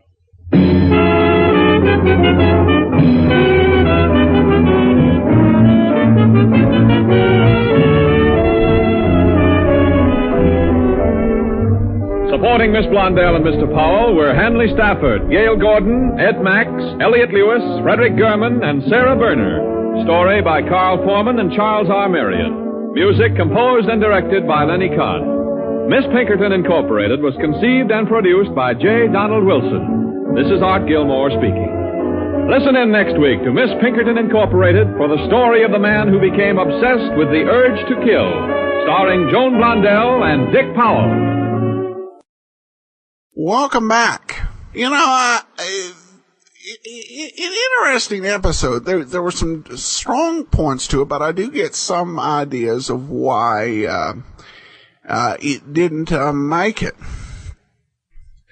On one hand, it did definitely seem to be playing to a female pride. You know, go ahead and prove that you can compete with men. But I felt it was kind of undercut a little bit in terms of that feel. The fact that she didn't really seem to want to do it out of enjoyment, but more out of proving herself, unlike, say, Candy Matson. Though, if anything, the thoughts of Dick Powell's character kind of makes you want to cheer for her anyway, even though she's doing something she doesn't really want to do. There was one big plot hole I did notice in this particular program. And that was that the jewel was a phony, and the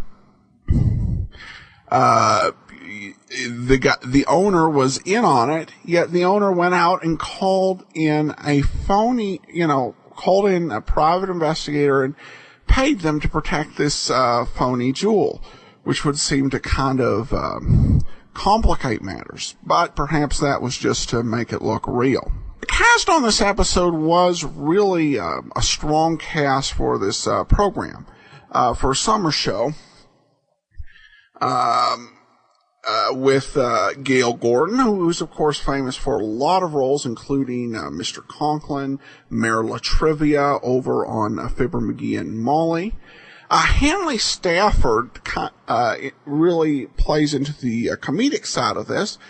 Stafford was famous as daddy to the Baby Snooks character, who was played by Fanny Brice for so many years over the radio. And then, of course, you have Edwin Max and Elliot Lewis, who would star as Gallagher and Captain Carney over on Voyage of the Scarlet Queen. And Lewis really, phenomenal radio talent. Of course, there can be some speculation as to why the show didn't make it. Truth be told, it was intended as a summer replacement series, and it lasted during the summer. There were still, I think, some rough edges in the series, but that was probably the main reason.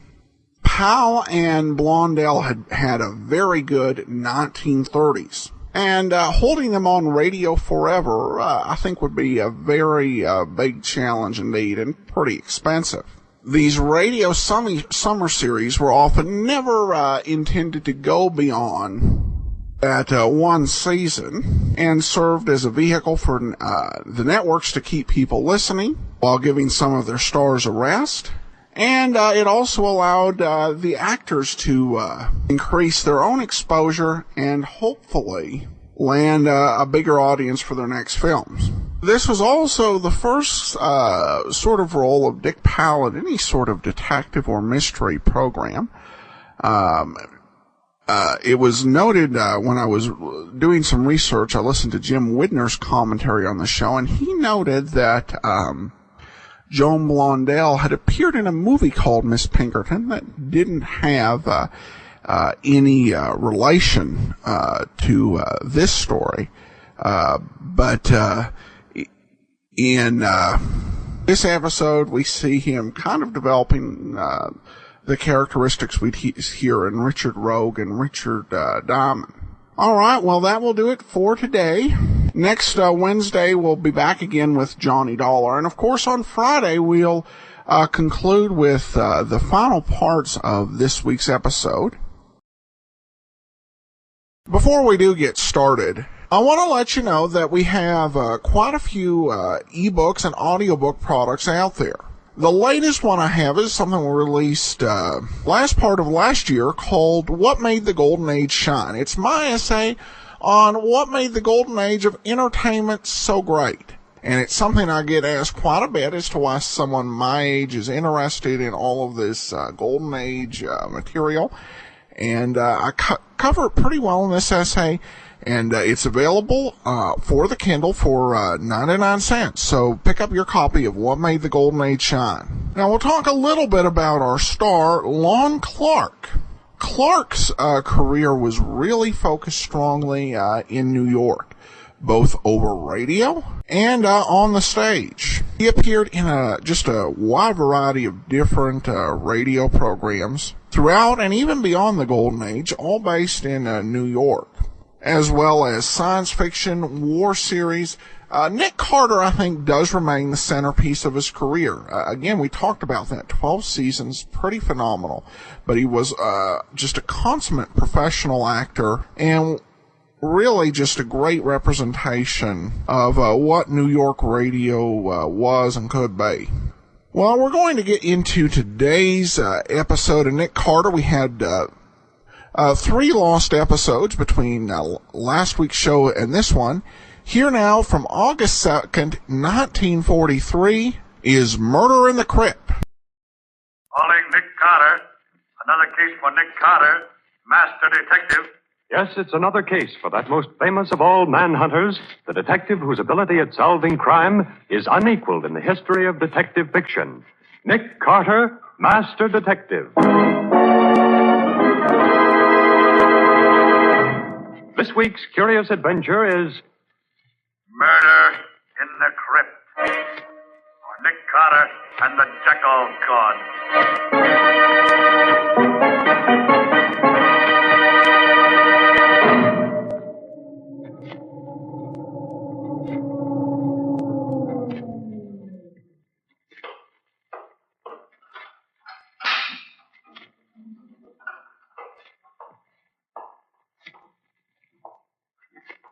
There.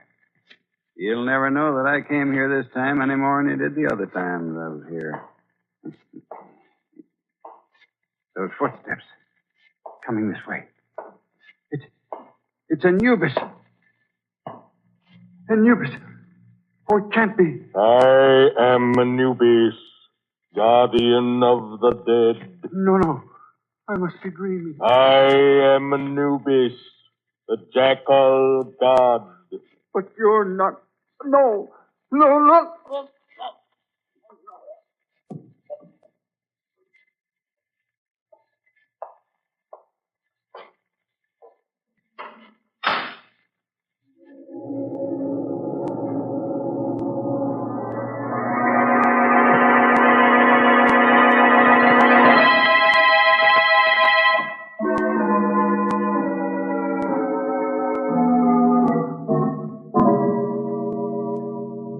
Scarabs from Abydos. Condition good. Come in. Are you Dr. Waldemar? I am. I'm Lieutenant Riley from headquarters. You called me about a museum guard who disappeared? Of course. It's about Shelby, the chief attendant here at the Egyptian Museum. Where and when did this Shelby disappear, Doctor? He failed to report to me as usual before leaving last night. The guards on the door say he did not leave the building. We've hunted everywhere for him, but we haven't found him. Oh, you've hunted everywhere, have you? Yes, Lieutenant. Everywhere except in the crypt of Snefru. The what of who? The crypt of Snefru, an Egyptian king of the 4th dynasty. And where is this crypt? In the basement? No, it's on the 2nd floor, directly above this office. It was installed especially for Professor Glidden, the archaeologist. He alone has access to the crypt. It has a special lock on the door. Oh, you mean he has the only key, huh? Precisely. I called Professor Glidden's apartment a while ago, but he did not answer. I presume he is on his way down here now. I hope he can shed some light on this mystery.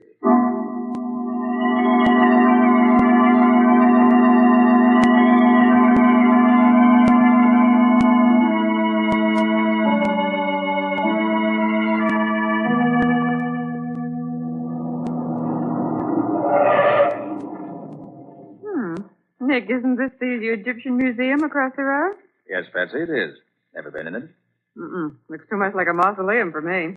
Are we going in to look at the mummies? That, Patsy, depends entirely upon Professor Glidden. Who's he? That bearded man who is beckoning to us from the doorway of the museum. Oh, I see him. Is he a client of yours? Yes. He phoned just before you arrived at the office this morning. What does he want? That I don't know, Patsy. Suppose we join him and find out.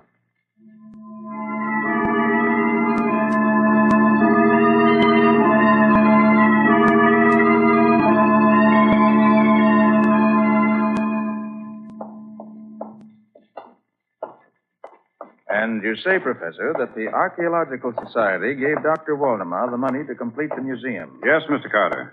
Provided that he would install a special crypt where I could place the relics from the tomb of King Snefru for examination and classification. So the crypt is officially your property. For the present, yes. When my work is finished, it will be open to the public. I see. And just where do I come in? I want you, Mr. Carter, to be present when we search the crypt. So there will be no question that Shelby is not there. This is Dr. Waldemar's office? It is. Oh, good morning, Glidden. This is Lieutenant Riley from headquarters. Hello there, Lieutenant Riley. Nicholas Carter and Patsy, too. We haven't seen each other for a long while. Now, don't tell me that you're looking for this man Shelby, too, Nick. I am, Riley. At the request of Professor Glidden. So since Dr. Waldemar has asked you to perform the same service, Riley, why don't we work together? Glad to, Nick. Fine. So you wouldn't object if Lieutenant Riley helped search the crypt, would you, Professor? Not at all. Well, Riley, shall we adjourn to the crypt? Right, Nick. The crypt is on the 2nd floor, right over this office.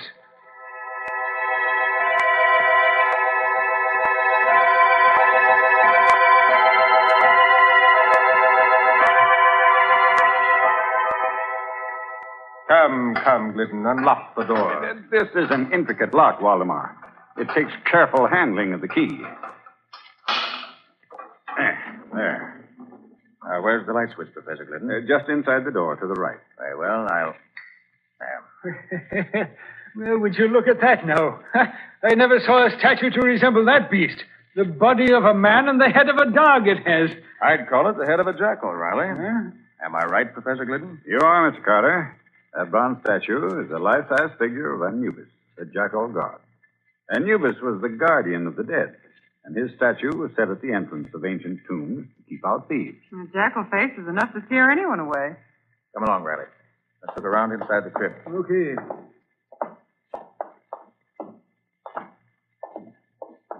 Well, here's a mummy case, which I suppose contains old King Snefru in person. Quite right, Mr. Carter. Yeah, now here's the old boy's throne. It looks like the original Morris chair. Let's see. There's nobody hiding under it, Riley. Okay, Nick. See, now look over there. In the alcove over behind the statue. Now, what is it? An ancient Egyptian bathtub? That, Riley, is a sarcophagus. A stone coffin. The one that once contained the mummy case we just saw. Gosh, now, it's a big thing now, ain't it? What's all this crazy writing on the front of it? Those are hieroglyphics, Riley. Inscriptions about old King Snefru. What's inside this thing, Nick? Oh, probably nothing now, Riley. Just the big open. What is it, Nick? This sarcophagus is not empty, Riley. Huh? Shelby's in it. And he's dead.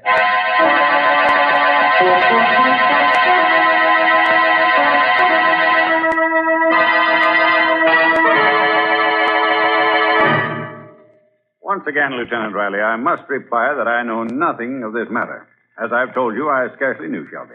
Now, look here, Riley. Your evidence against my client is purely circumstantial. Nick, it's a disgrace to the memory of old Sim Carter, the way his one and only son tries to misinterpret the bald facts. The bald facts in this case is this, Riley. You have no proof that Professor Glidden even came to this museum last night. Look, all I want is one more bit of circumstance, Nick. Dr. Waldemar, can you think of anything else that might be, interesting in this case? Now, let me see. Look, Nick. A strange woman coming down the corridor toward us. Oh, she looks like something revived from ancient Egypt. She walks like a cat. You can't hear the slightest footstep. Quiet, Patsy. She's stopping close enough to overhear us. Lieutenant Riley, I have it. Ask the professor just how he knew that Shelby was missing when he telephoned Carter this morning. I shall answer that question, Dr. Waldemar.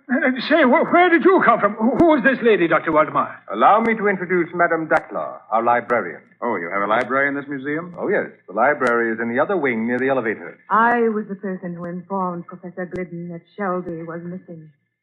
I telephoned him this morning, after the search began. And Professor Glidden telephoned me, Riley, asking me to come here to protect his interests, which I have so far tried to do. Madame Dackler comes from Cairo. She's an Egyptian, well-versed in ancient lore and legend. Madame Dackler, do you really believe those old Egyptian legends? I must believe them. With my own eyes, I have seen the living Anubis walk through the corridors of this museum. But that statue couldn't possibly get out of a lost crypt. To Anubis, anything is possible. It is his duty to guard the treasure in the crypt. What treasure, Madame Dackler? The treasure that is found in the tomb of every Egyptian king. Anubis, the avenging jackal god, knew that the museum god Shelby sought the treasure. So Anubis sought Shelby and killed him and put his body in the crypt as a warning. Anubis is all-powerful. You mean you've actually seen this jackal god walking around this museum recently? Anubis, the guardian of the dead, leaves the crypt of King Snefru and prowls these corridors every night. I have seen him do it. Gosh. That will be all, Madame Dackler. Thank you very much for coming. Nick, suppose we go through that crypt again and see what we can learn. An excellent suggestion, Riley. Patsy, suppose you go around and wait in the library with Madame Dackler. We'll join you there later.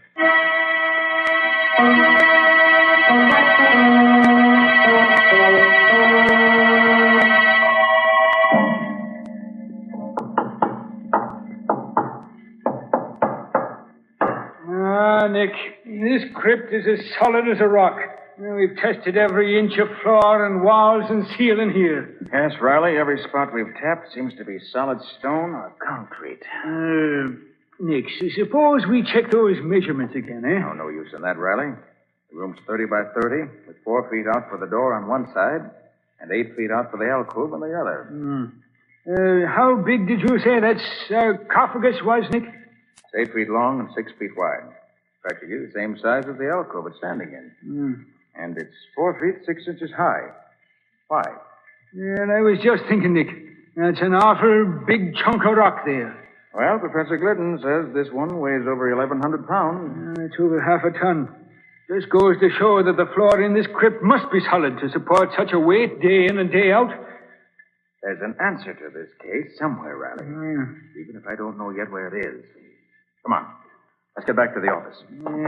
If I'd followed my better judgment, I'd have locked Professor Glidden in a jail cell first. It wouldn't be wise just yet, Riley. You're wrong there, Nick. And I'll tell you why. This door here is the only way in and out of that crypt. And this key, the only key there is now, belonged to Professor Glidden. Riley, I want to learn the motive behind Shelby's murder. There were some strange things going on around this museum.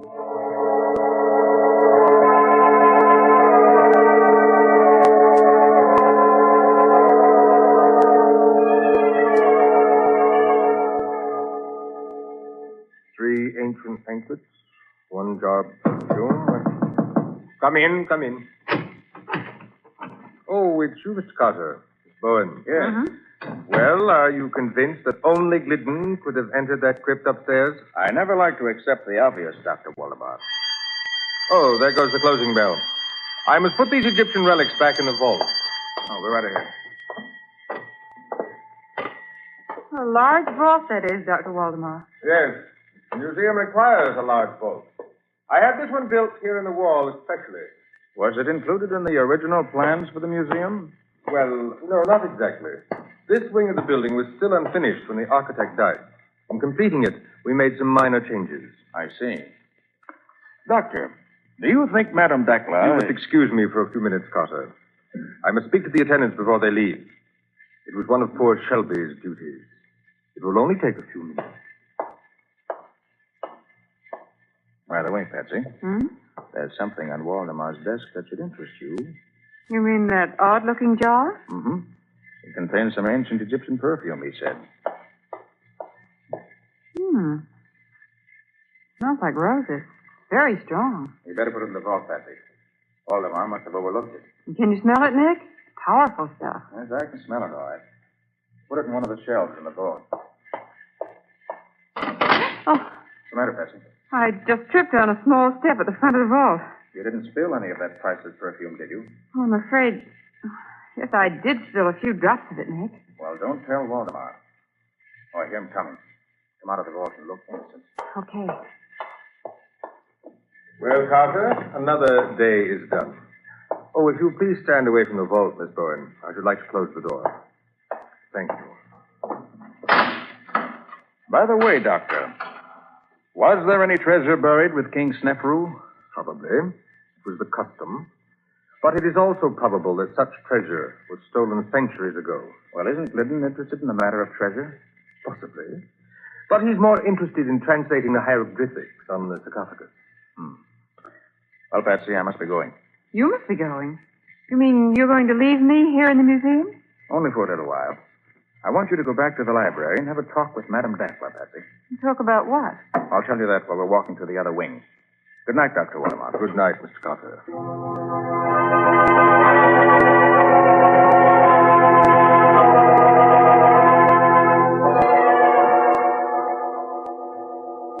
Mr. Carter isn't interested in ancient manuscripts, Madame Dakla.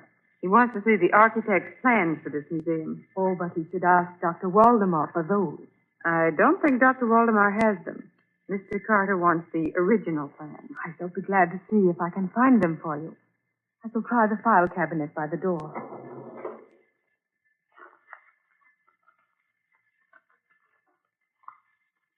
Well, they're not under A for architect.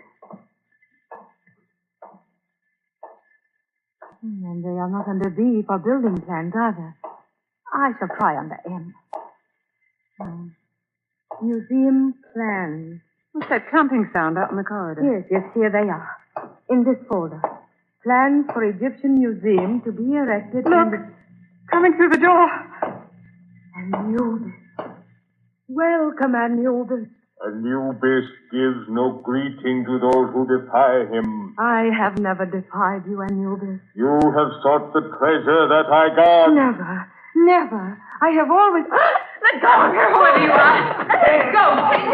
Away, you... Hey, now, what new mischief is going on here, Nick? O'Reilly, you're just in time. Huh? Patsy was just going to tell me. Who was it took Madame Dakla away, Patsy? It was somebody who looked like Anubis, the jackal god. What? Really, Nick. Madame Dakla had the plans of the museum in her hand. And they're gone, too. Nick, this time we're going to look in that crypt upstairs first. Come on.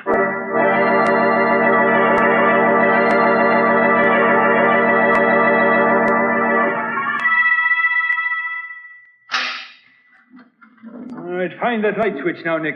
Right, Riley. Yeah, there she is, laying right at the feet of that creature Anubis there. You mean the statue of Anubis, Riley? It may be a statue now, Nick, but I am near to believing that the thing comes alive when it chooses. Madame Dakla alive? She's still breathing, Patsy. What do you make of it, Nick? She's been drugged, Riley. Quick, get her over to the door where the air is pressure. Yeah. That's right. She's coming around now. Where am I? You're all right, Madame Dakla.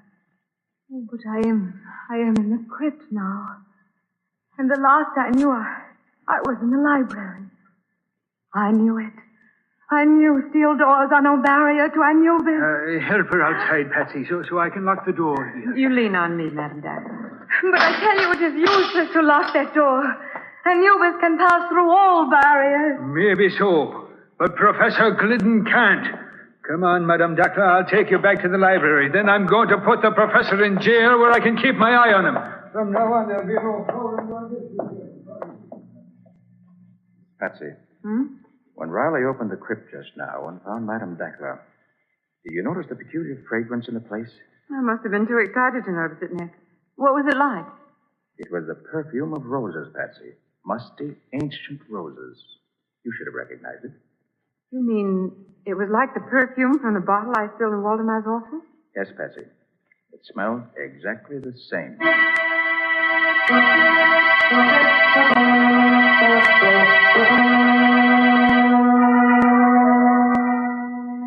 I admit nothing, Lieutenant Riley.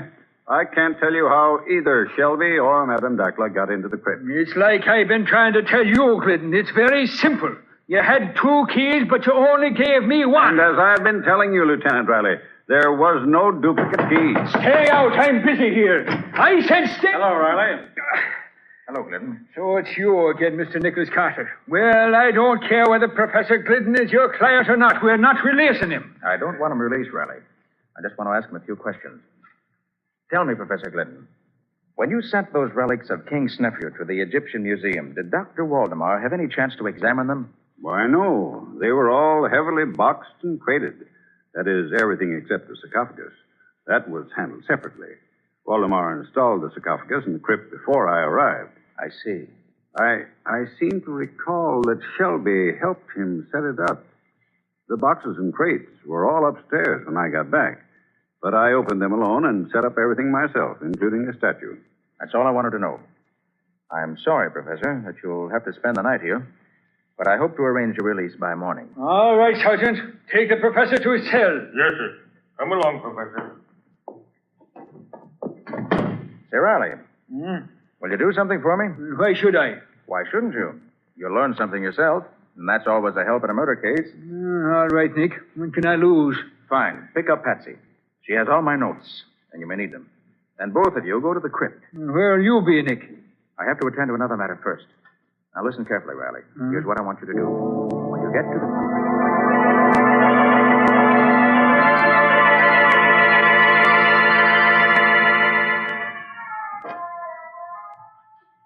How long have we been in this crypt, Lieutenant Riley? Oh, it's about 15 minutes, Patsy. If you didn't have a luminous dial on your watch, I'd say it was hours.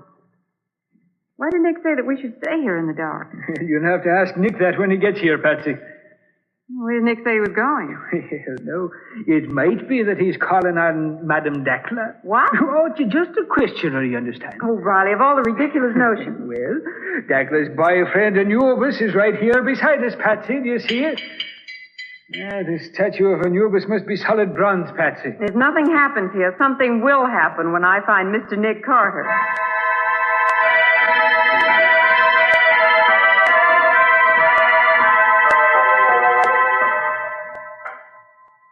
Only 10 minutes more, Patsy. I'm getting so used to this darkness, I can see the sarcophagus plainly.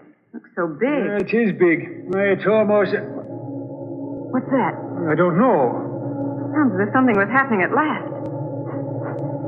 Riley! Hey, what is it, Patsy? Now, you're not getting hysterical now, are you? Riley, I smell something. The perfume of roses. And it's getting stronger. Now, what does the perfume of roses to do with all this here? Riley, look. Look at that sarcophagus. Patsy, what we're looking at can't be happening here. Oh, but it is. That sarcophagus is rising straight up in the air. I've always said that seeing was believing. Look. I see what's doing it, Riley. You can't tell me that anything that will make a stone coffin weighing half a ton go floating up in the air 5 feet off the floor, Patsy. It's on top of an elevator, Riley. An elevator? Sure, that's what's lifting it. Well, glory be. You're right, Patsy. That's what that rumbling sound was. Riley. Yeah. The man coming out of the elevator with a flashlight. Wait till I draw my gun, Patsy. I'll fix it. You're too late, Riley. I have you covered. It's Dr. Waldemar. Why... Riley, that elevator is the vault from Waldemar's office. Quite right, Miss Bowen. I have you both covered. Don't try anything, either of you. Well, what would you be trying, Waldemar? There will be 2 new victims in this vault, Lieutenant Riley. 2 fools who, like Shelby, found out too much. But I'm sorry it isn't 3. Nick Carter would be a welcome addition. You really mean that, Waldemar? Nick, where are you? Carter, how did you get here? I've been waiting for you in King Snefru's sarcophagus. And now if you... I'll kill you first, Carter. I doubt that.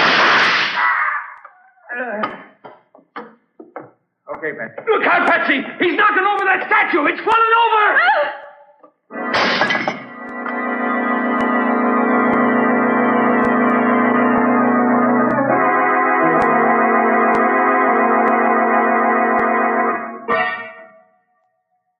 The professor will be along in a minute now, Patsy. He called me at the hospital and asked me to meet him here outside the crypt in 15 minutes. Said he wanted to examine the elevator in the crypt. Was Waldemar dead, Nick? No, Patsy. I only wounded him. He knocked himself out when he staggered against the statue of Anubis. Waldemar made a complete confession when he recovered consciousness. He's admitted that he was hunting for the king's treasure and wanted to find it before Professor Glidden finished translating the hieroglyphics. And he was using the elevator to make secret trips between his office and this crypt. Exactly, Patsy. When Waldemar completed the new wing of the museum, he modified the original plans and put his office at the end of the first-floor corridor. Then he built this crypt on the second floor, right over his office. Evidently, the elevator was already installed, and Waldemar brought the sarcophagus up on top of it. And there was a sarcophagus standing in an alcove that was really the elevator shaft. Mm-hmm. The elevator itself became the vault in Waldemar's office. He disguised it with shelves and loaded them with curios. But it was still an elevator. And you think Shelby found out about it? Shelby must have helped Waldemar arrange things, since it was more than a one-man job. And then later, Shelby decided to look for the treasure on his own. Apparently. Waldemar confessed that he murdered Shelby for those very reasons and left the body in the crypt to blame the crime on Professor Glidden. And Waldemar put Madame Dackler in the crypt so Glidden would be blamed again. Exactly. But he didn't have to kill Dackler. She knew nothing, you see. He merely grabbed Dackler in order to get the original plans of the museum. And here comes the professor now, Nick. Oh, hello, Professor. Right on time, I see. Oh, so glad to find you here, Carter. I wanted you to be here when I examined the crypt in the elevator. I want no more surprises. Well, I don't think anything else is going to happen up here, Professor, but I'll be glad of the chance to do a little extra looking around myself. Oh, there's that Anubis again. He's on his face this time. It was quite clever of Waldemar to disguise himself as Anubis. He really did resemble the statue. Well, look, Nick. Where, Patsy? There at the statue lying on the floor. Why, the head is completely turned around. Yes, the fall must have knocked it loose. Oh, give me a hand with it, Professor. We'll set it up again. Oh, certainly, Carter. It's pretty heavy, but... Yes, it is. What? Go!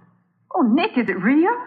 I imagine it is, Miss Bourne. Why, this must be the treasure of old King Snefru's. So that's where the royal treasure was hidden. Waldemar must have looked everywhere except in the head of this statue. So Anubis was really the keeper of the treasure. Well, congratulations, Professor. And I hope this discovery makes up for all your troubles. It does indeed, Mr. Carter. I shall now be able to visit Egypt again.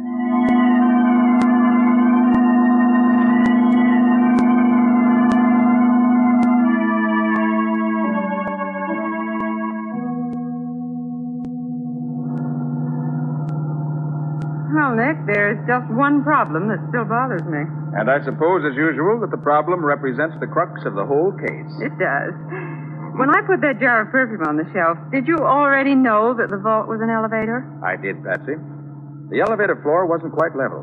That's why you tripped as you went into the vault. But of course. But, Nick, what made you think it was an elevator in the first place? Quite simple, Patsy. There had to be an elevator to take the sarcophagus up to the crypt on the second floor. But, Nick, there's an elevator in the other wing of the museum. They could have taken the sarcophagus up that way and wheeled it across to the crypt. Patsy, how large is the sarcophagus? Why, it's 8 feet long and 6 feet wide and 4.5 feet high, didn't you say? Mm-hmm. And how wide is the door to the crypt? 4 feet, according to your measurement. Exactly. Now, Patsy, do you think you could put a sarcophagus 4 feet 6 inches high through a door only 4 feet wide? Of course not, Nick. Of course not, Patsy. Not even Dr. Waldemar could do it. Up through the alcove was the only way. Waldemar probably hoped that no one would think to compare the size of the door to the size of the sarcophagus. And nobody did, except Nick Carter.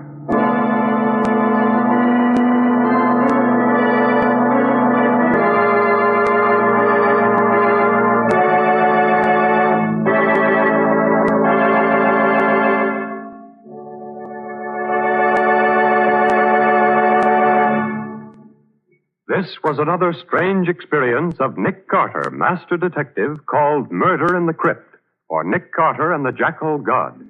Another of the curious adventures of Nick Carter, which are brought to you regularly by WOR Mutual. And now, Nick and Patsy, what about our story for next week? Well, next week's story is full of action, isn't it, Patsy? Action is right. You see, Nick investigated a murder on a lonely place called Skull Island. Yes, and there were only 4 people on the island who could have committed the crime. But it took a model of a clipper ship and a sea serpent to find out who the murderer was. It also took Nick Carter and a smart piece of deduction on his part to work out the answer. But what did a sea serpent have to do with the murder? Well, we'll tell you all about that next week. In the meantime, I'm glad I don't have to say sarcophagus again. So long. So long, everybody. And so long to you, Nick and Patsy. In the strange adventure you have just heard, Nick Carter was impersonated by John Clark, Patsy by Helen Choate. The story was written for Nick Carter by Walter Gibson. Original music was played by Lou White.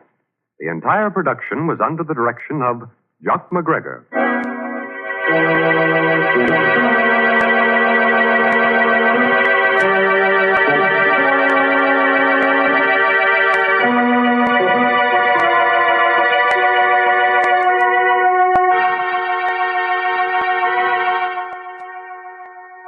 Next week at the same time, listen to another curious experience of Nick Carter entitled Murder on Skull Island. Or Nick Carter and the Mystery of the Sea Serpent.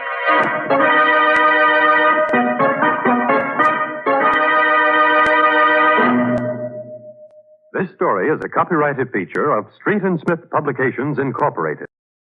Welcome back. You know, there are many reasons I absolutely love this show. This is just really fantastically done radio in this very classic sense of the detective story. Outside of some of the Sherlock Holmes stories, this is about as good as it gets. It has the feel of a classic 1940s detective mystery, with, of course, the stereotypical Irish police officer, which it's stunning to think of how big a trope that was. You know, yesterday, of course, we had Dick Powell playing a police officer with an Irish last name, because, you know, what other type of last name would a police officer have? They seem to get away from this only after World War II.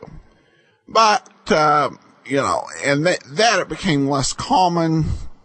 You know, shows like Dragnet, Richard Diamond, and for the most part, Johnny Dollar went other directions. One exception was Rocky Fortune, starring Frank Sinatra, and he referred to the place as the Irish Clubhouse. But that said, the presence of this character, it does give that feel of like you're watching a Charlie Chan movie or something. So this captures all that was great and some of the things that weren't so great about those 1940s kind of puzzle mystery movies, which is why I love this series so much, and I hope you're enjoying it as well. Well, we'll see you tomorrow. We'll be wrapping up Johnny Dollar, and then join us back here next Thursday for another episode of Nick Carter.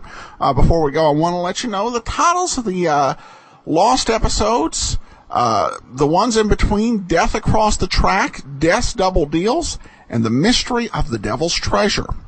So join us next week, and we'll bring you another episode of Nick Carter. In the meantime, your comments are appreciated. Box 13 at greatdetectives.net. Today's episode is brought to you by the financial support of our listeners, and I especially want to thank Grimsley for their support, and we'll be sending along access to our premium site, which we do with all donations of $7 or more. You can support the show at support.greatdetectives.net, and you get to enjoy premiums featuring the programs we upload for the App Extra, which are usually those that star our detective players in other roles. There's an exception for that. One of the specials this month was Orson Welles, or in July was Orson Welles' presentation of The Lost special. And then we had a an extra with Adolphe Monjou and one with James Monks as well. Well, we brought you parts 1 and 2 of the McClain matter, and to catch you up to speed, in parts 1 and 2, a woman came to the New York City office of an insurance company claiming to be the wife of Dr. McClain of Los Angeles. And she said that a young woman named Teresa Corbett came into Dr. McClain's office and died suddenly of a heart condition. And Dr. McClain saw a great idea to help out with money problems. Had another physician declare that the dead young woman was actually his wife, because the other doctor hadn't seen Mrs. McClain. And then Mrs. McClain went to New York, and her husband was supposed to join her with the loot. However, he double-crossed her and was getting married again. Johnny headed to Los Angeles and met a friend of the late Mrs. McClain, who confirmed that the woman who made the report really was Mrs. McClain. Her suspicion was aroused, and she threatened to contact Dr. McClain. And that's where we left off on Monday. And part 3 is missing, but thanks to John C. Abbott's very good guide, the Who is Johnny Dollar matter, I can tell you what happens next. Johnny received a call from someone about Teresa Corbett, and that led him to meet up with Teresa Corbett's boyfriend, George Riley, who had reported her missing, but the police never found out much. When Johnny interviewed Riley, he said that he'd been under suspicion and the police had been following him, wondering if he would lead them to the body. And quoting from the book, he tells Johnny that he met Teresa in a restaurant and last saw her on January 19th, her birthday. And then Johnny told him that Teresa was dead and buried in Los Angeles. And here, Johnny runs into some problems with the story told by Mrs. McClain. He got information from the police that the police were first unaware of the heart condition, and that the phone call that Mrs. McClain said happened from her husband's office to New Jersey on the night of Teresa Corbett's death never really happened. Now we pick up with the McClain matter, part 4. From Hollywood, it's time now for Johnny Dollar. This is the desk, Mr. Dollar. Your number's ringing now. Good.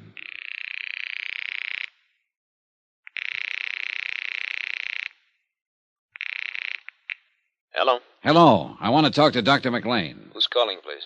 I'm not a patient. I just want to talk to him. This is Dr. McClain. I'm Johnny Dollar. I'm from Hartford, Connecticut. I want to see you. What about?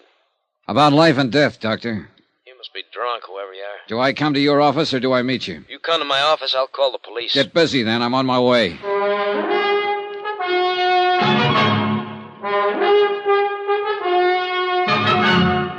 Tonight and every weekday night, Bob Bailey in the transcribed adventures of the man with the action-packed expense account, America's fabulous freelance insurance investigator. Yours truly, Johnny Dollar.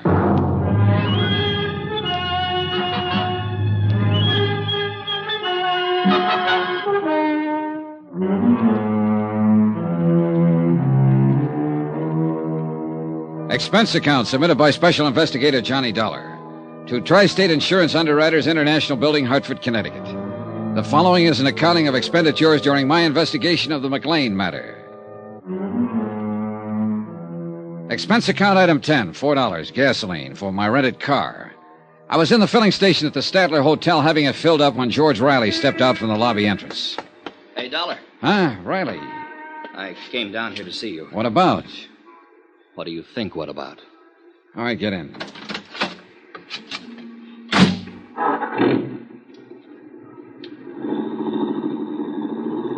I got to thinking after you left me today about my girl, Terry. And you know what happened? No. The police came to see me. They told me practically the same thing you did. They said they were getting up a court order to exhume the body. Her body, they don't know for sure yet. They'll have a job making the identification. My girl, Dollar. Yeah, you mentioned that. We both know it'll be her, don't we? Sure we do. They have to go through with all this legal stuff, huh? This has to be right. That has to be right before they can do anything. That's right. Yeah. Hey, where you driving? Around the block. Dollar, you know what I'd like to do? I'd like to get my hands on the bird or put it down on the ground that way with somebody else's name. He was a doctor, wasn't he? That's what it looks like. Doctor who? You'll find out soon enough. Let me ask you something. How would you feel if you got the kind of news I got today, huh? You'd feel pretty lousy. Well, I feel pretty lousy. I was going to marry Teresa Corbett a couple of years ago. I built her a nice house on a hill, and she disappeared. Just walked out. Yesterday you come in and you say she didn't walk out. She walked into a doctor's office one night and had a heart attack. You say this doctor gave her another name, his wife's name. He buried her and collected some insurance. And that's how she disappeared. Now, what about me? Huh? They came around to see me after she disappeared. They came around a lot asking questions. And now they think they found her. You and me know they found her, don't we? Yeah, I guess we do. I spent 2 years waiting to find her, and now she's dead. Why is she dead? I can't answer that yet.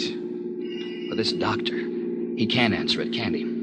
He took her and buried her under another name. Just took her like she was some sort of clay doll, something used and something no one wanted anymore. He took her and buried her, and that was supposed to be that. Now, what's his name? Riley, you better go home for a while. Yeah, sure. I'll phone you later. Dollar. She wasn't any clay doll. She wasn't something you give a phony name to and put in the ground. She was what I loved and wanted and needed. Did she walk into his office and die with her heart trouble, or did it happen another way? I don't know. You got ideas? I don't know. Dollar. You gonna find out? Yes. If you don't find out, I will.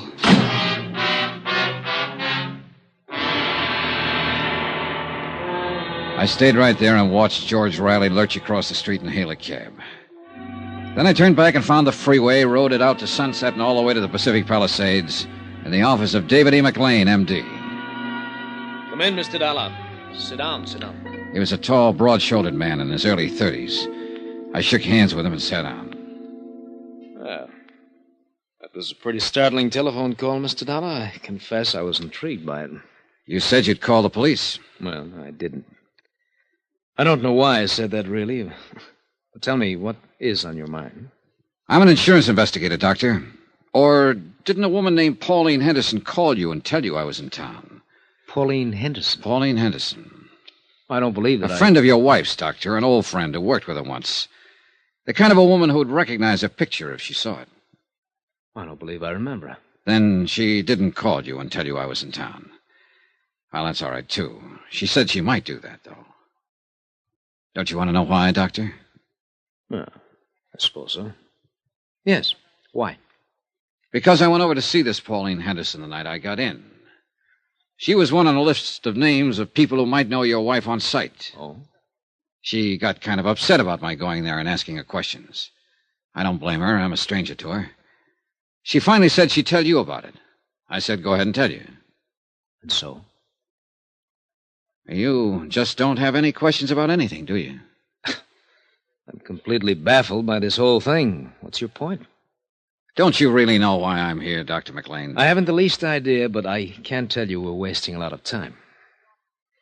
This is a nice office, Doctor. How long have you been here? A year or so. Why?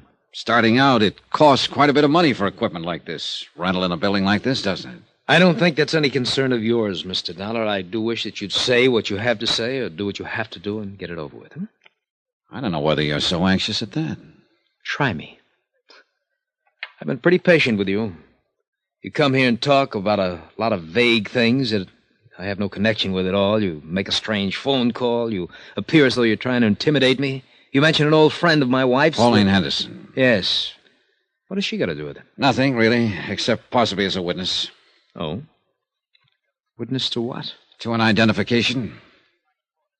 She said she might call you. She was worried about an investigation I'm handling. What investigation is that? I understand you once treated a patient named Teresa Corbett. Teresa Corbett? Last treatment 2 years ago, February 1954. I had offices over in Hollywood in 1954. Are you quite sure that you have the right doctor? I am. Well, I don't remember a patient by that name. What did I treat her for? A heart condition. Oh? Well, we'll soon find out. Corbett, eh? Teresa Corbett. When was this now?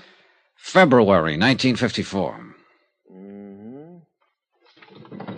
Well, I don't have anyone by that name in my files, Mr. Dollar, but it must be important if you came all the way to Hartford to ask about it. It's pretty important.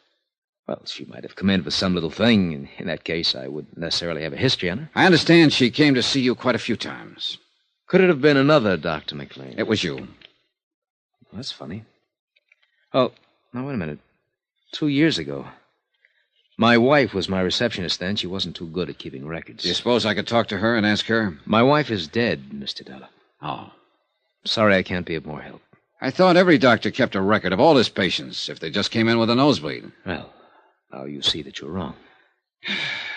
Now that we've gone through all this, let's get down to business. What do you mean by that? I'll come right out and say it, Doctor. You should have kept a file on Teresa Corbett. You should have kept that one above all things. The fact that you don't have one is going to make me believe a lot of things I haven't really believed up until now. What things? What are you talking about? I'm talking to you about your wife, who isn't dead at all. What? 4 days ago, she came to me in Hartford, Connecticut. She said that Teresa Corbett died in your office one night and that you identified the body as your wife's. And what's more, you collected $10,000 worth of life insurance on her. Here's a picture of the woman who gave me that statement. Is this your wife? Well? All right, I'll tell you. It is your wife, Doris McClain. And she's still very much alive. And the story she told me in Hartford is pretty much the truth. I've never seen the woman in that picture in my life. I ran into one person here in Los Angeles who recognized her right away. I've got a list of 8 more people who'd probably recognize her. I can go to every one of them and get their statements to that effect, but I don't think I need to. I've got a pretty long statement from Doris McClain herself. It tells the whole story. Would you like to read it? No. Then maybe you'd like to make a statement yourself. I have nothing to say, Mr. Dollar. I didn't think you would, Doctor.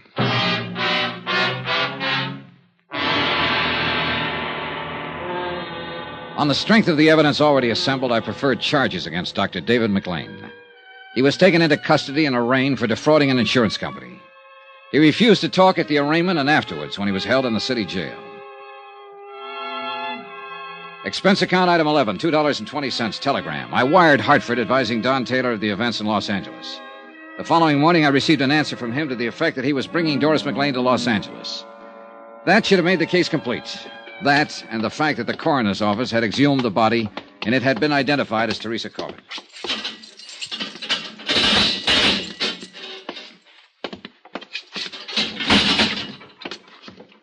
Well.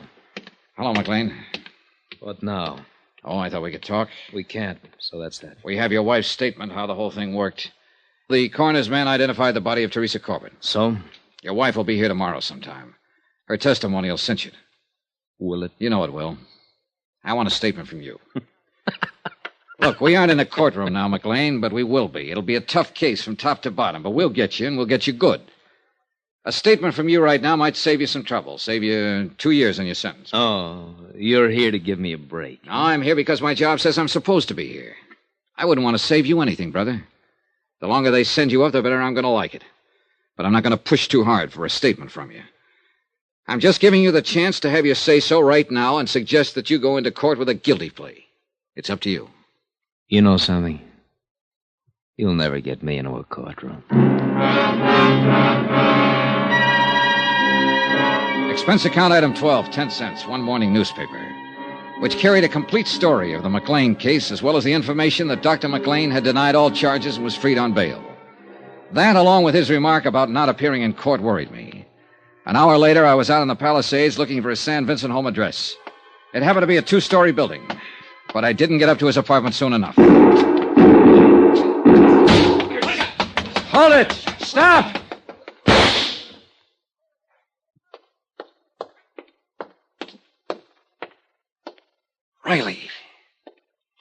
You don't have to worry about your doctor friend anymore. You fool, you crazy fool. The court would have taken care of him. No. I wanted to do it personally. Oh, Riley. For my girl, Johnny. For my girl.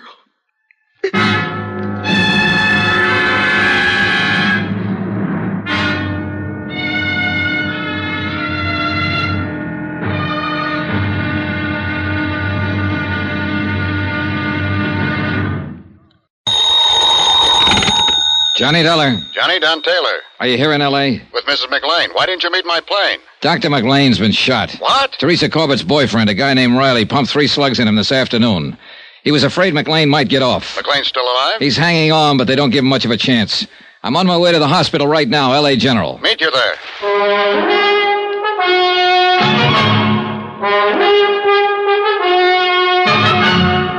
Tonight and every weekday night, Bob Bailey in the transcribed adventures of the man with the action-packed expense account, America's fabulous freelance insurance investigator. Yours truly, Johnny Dollar.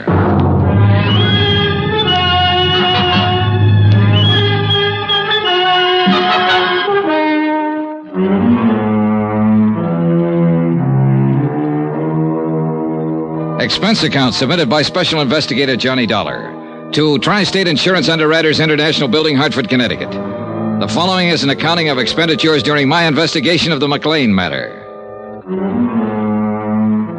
Expense account item 13, $10, rental, for a tape recording machine which I took with me to the hospital room of Dave McClain. Don Taylor met me in the hall. Hi. Hi. Where's Mrs. McClain? I turned her over to the police. Do you know about this? No. Who's this man, Riley? Oh, just a lonely guy who lost his girlfriend. Let's go. Wait a minute. There's something else, isn't there, Johnny? Oh, I don't know. I think there is, Don. I'm going to try to get it from McClain now. That's why I brought this thing. What'll happen to Riley? He's being held for assault with a deadly weapon intent to kill. If McClain dies, it'll be changed to murder. Mr. Dollar? Yes? You can go in now. This is Mr. Taylor. I'd like him to come in, too. It's all right. This way, please. The nurse led us down to the end of the hallway and into McClain's room. Transfusion equipment was rigged up on one side of him, intravenous on the other.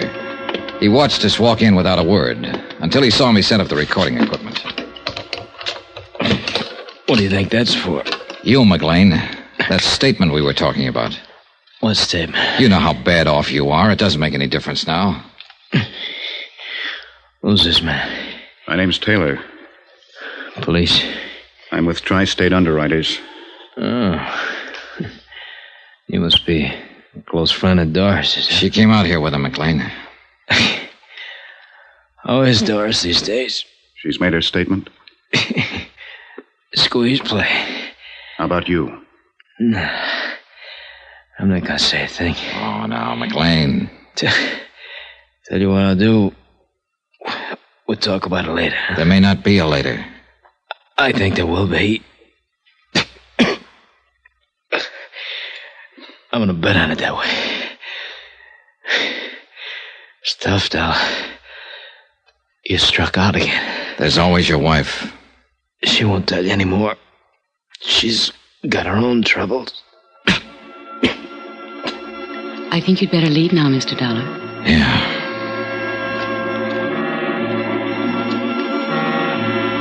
McClain's chances for recovery were 1 in 10. That isn't very good odds. But as he said, he was going to bet on himself. And he won.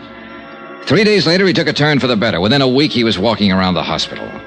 The trial date was set for him to answer charges of defrauding an insurance company. Mrs. McClain was named co-defendant.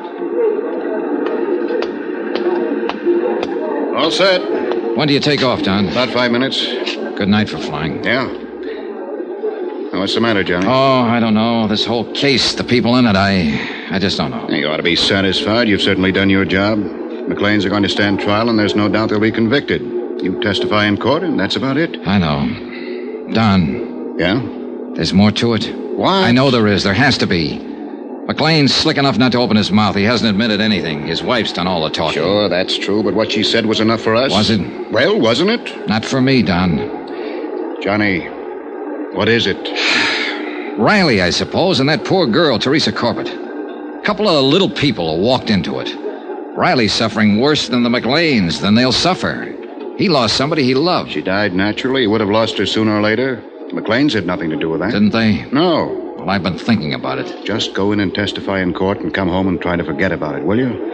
Maybe you're right. Flight 913, Chicago, New York, and Well, Boston, now boarding. See you in a few days, Johnny. Okay. Flight 913, Bye. One thing, Don. Yeah? at Gate 8. Suppose Teresa Corbett had been my girl.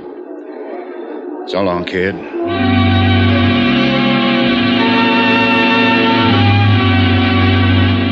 Don Taylor went back to Hartford and left me to wrap up the details and testify in court. The day before the trial, I went over to the county jail to interview Mrs. McClain just once more. Hello. Hello. The uniform isn't too attractive, but they say it's a very healthy life in here. I mean, the regular hours and all. I suppose I should try to get used to it. Yeah. How long will I have to go to prison? Well, that's hard to say exactly, Mrs. McClain. Well, my lawyer said not over 3 years if they convict us. 3 years isn't too long. No. Sit down. Where's my husband? Where's Dave? He was transferred to the county jail today. Is he all right? Seems to be getting along fine. I haven't seen him, you know. You'll see him in court. Oh, I wish it were all over. So do I. But it isn't, is it? Practically. Not at all. Well, what do you mean? So far, we have enough evidence to prove conspiracy against you and your husband, and we'll prosecute to the limit on that. There'll be some other charges against him, the business with the body and so on. Let's not go into that now. But there's something else here I want to get straightened out. This is your statement. Yes. Let me read you this. A girl, whom we later found out to be Teresa Corbett, walked into the office on the night of February 1st, 1954, and complained of feeling ill. She had been drinking. My husband took her into the examining room where she died a few minutes later of a heart condition. Those are your own words on this sworn statement, Mrs. McClain. Yes. Let me go on. I had never seen or heard of Teresa Corbett until that night. I was with my husband when he placed a call to her residence in Jersey City. He spoke with a man there who managed an apartment house and so on. Mrs. McClain, that call was never made. I was in the room when Dave made it. The phone company has no record of it, no bill for it. I mentioned this to you because we are going to mention it at the trial tomorrow. You have my statement. Are you trying to make a liar out of me? The fact remains that call wasn't made. Were you in the examining room when Teresa Corbett died? No, I was in the front office. Isn't it a fact that she was a patient of your husband's before that night? No. I found out, I'll tell you. Teresa Corbett was one of your husband's patients. Why, She came here to live in Los Angeles because of a heart condition she had. He was the doctor she went to see. She just didn't walk in that night and drop dead. If that's true, I didn't know it. That night you said you were acting as a receptionist in your husband's office. When Teresa Corbett walked in, she must have given you her name when she asked to see the doctor. Well, she didn't. Frankly, I thought she was just a little drunk. She'd been drinking. I could smell it. And you just took her right on back to your husband without asking a name, where she lived, anything about her? Yes. Now, look, Mrs. McClain, a lot of things you've told me and put into this statement are true. They've all been checked and rechecked. That's my job. But some of them just don't make sense. What are you trying to do? You wouldn't have known anything about it if I hadn't come to the insurance company. Maybe that's so. Maybe it would have just gotten by. But you did come to us. And whether you knew it or not, we have to know everything now. Everything, Mrs. McClain. Why do you think we've gone to all the trouble and expense of checking all this? I'll tell you. Because your story was too good to be real. It couldn't happen that way, even though the facts seem to say it could. Why? A girl alone and friendless in Los Angeles dying of a heart attack in a doctor's office. A doctor who needs money and has a wife who's heavily insured. That's too much for me to take. Teresa Corbett was a patient of your husband. She had been for several months. She came in like anybody else. You or your husband took her personal history. And you noticed that she had only one living relative, a mother in Jersey City. Will you please tell me what you're talking about? I'm talking about premeditated, carefully planned murder. That's what I'm talking about. When Teresa Corbett's mother died suddenly, there was nobody left to worry about her. Nobody to ask questions about her anymore, right? That's what you thought, anyhow. But there was a man, George Riley. But he didn't know where to go or who to ask. You didn't know about him. All right. Teresa came in several times, and you and your husband got to know more about her. She was the patsy right from the beginning. Wasn't she? Wasn't she? Yes. Do you want to tell me about it? She had been in to see Dave several times. He knew all about her, where she was from, what family she had. That night, when she came in the office, she wasn't drunk. She hadn't even been drinking. She'd had a telegram. She'd just received word that her mother had died suddenly. She was terribly upset about it. She asked Dave for something to help her sleep. Go on. Well, he took her in the examination room, and he came out a few minutes later to get some drugs, and he said something about her case being a terminal. Terminal? You mean it was hopeless? Well, that's what he said. He said he didn't give her more than 6 months. It wasn't true, Mr. Dollar. She wasn't that sick. Then what? Well, Dave went back to the examination room. I just sat there and waited. I guess I knew what he had in mind. Had you talked about it? Well, we talked... Oh, no, not about what happened then. A few minutes later, he buzzed me to come back to the room. I went back there, and Teresa was lying on the table. She was dead. I knew it when I walked in there. Dave looked very strange. He said that she had had a sudden heart attack and died before he could do anything to help her. You knew it wasn't so. Well, there was a hypodermic on the stand. He'd given her something. I just didn't think he'd go that far.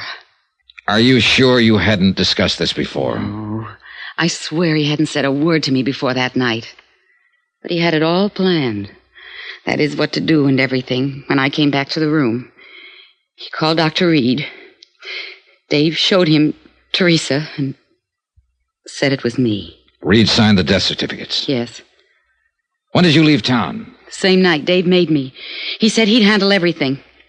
I accused him of killing her, and he said that she just died there. Well, I guess I was kind of hysterical, but then he said, all right, I did kill her. She didn't have long anyhow. I killed her, and you helped me kill her. Now get out of here and stay out of here. If you ever open your mouth about it, you'll go to the gas chamber with me. Do you want a cigarette? Yes, please. Here you go.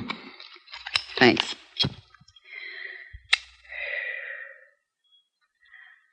I told you that story. I mean, about the phone call and all. To get back at him. I never thought that I'd tell you this part, too. Oh, I'm glad I did. I'm glad it's all over.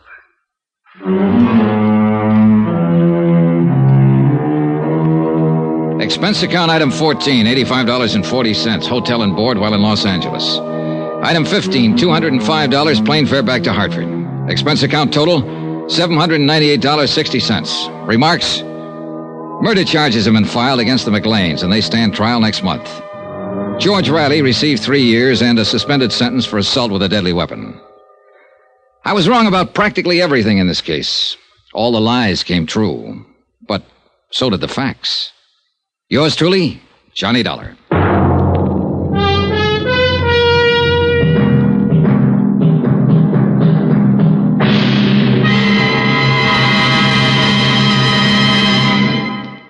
Remember, there'll be another intriguing story for you beginning next Monday night. Next week, cui bono. That's Latin for who benefits. And believe me, it isn't the killer in the case. Join us, won't you?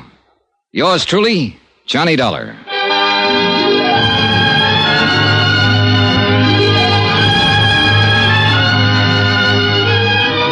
Yours truly, Johnny Dollar, starring Bob Bailey, is transcribed in Hollywood. Written by John Dawson, it is produced and directed by Jack Johnstone. Heard in this week's cast were Lucille Meredith, Betty Lou Gerson, John Stevenson, Bob Bruce, Victor Perrin, Tony Barrett, and Herb Ellis. Musical supervision by Amerigo Marino. Be sure to join us on Monday night, same time and station, for another exciting story of yours truly, Johnny Dollar. Roy Rowan speaking.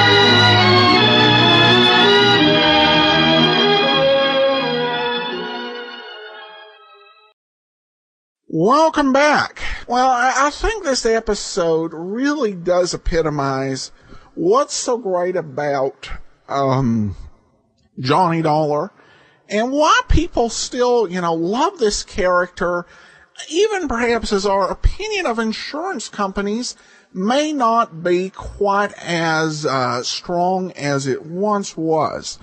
Because Johnny Dollar's not just about the insurance angle. He is just this fundamentally, there's this very strong human need, this feeling for justice and for caring for others. Clearly, insurance companies, would not have been particularly concerned with what happened to Miss Corbett. Not saying that they're big fans of murderers or anything, but simply there was not Johnny's job. But it goes beyond that. And I think that's one of the things that makes this character just work so well. Of course, that's always been the case regardless of the Johnny Dollar actor. Of course, in the Edmund O'Brien days, sometimes he would really... he'd get an attitude with the insurance company. But still, just this determination to do justice really just makes him a great character to cheer for. Even in a case where, as he admits, he made a few miscalculations, but got to the truth. And I have to say, I hope you like that we were able to kind of fill in the blanks. And really, we owe a debt of gratitude to John C. Abbott. And I would encourage you to pick up a copy of his book, The Who Is Johnny Dollar Matter. If you're really a fan of the series, they've got synopsises of programs in there that there are no surviving radio records for, and just a lot of fun facts. Really did some just hands-on research. I'm thinking about making this an item in this year's listener support campaign, because I find it invaluable, particularly on these serials where we're missing an episode, because that really helped fill in some gaps. All right, listener comments and feedback. Just one here from Grimsley. I've really enjoyed listening to your program since discovering it a short time ago. I look forward to each installment. Well, thanks so much. Appreciate your support. That will finish us up for today. We will be back tomorrow with the lineup. Before we get started, today's episode is brought to you by the financial support of our listeners. Thanks so much for your support. We have a couple of articles coming up this Saturday at greatdetectives.net. Or this weekend, I should say. Saturday, I have my review of the Poirot TV film Murder in Mesopotamia. And on Sunday, I'll have my review of The Thin Man by Dashiell Hammett, the book. And also be sure to be watching on Sunday. We'll have our next video theater episode, which will be another episode of Sherlock Holmes. All right, well, now it's time for today's episode of the lineup. Not one of my favorite titles, but I will read it. It's the Murdering Mercers Malingering case, and it's from March 4th, 1952. By transcription, we take you now behind the scenes of a police headquarters in a great American city, where under the cold, glaring lights will pass before us the innocent, the vagrant, the thief, the murderer. This is the lineup.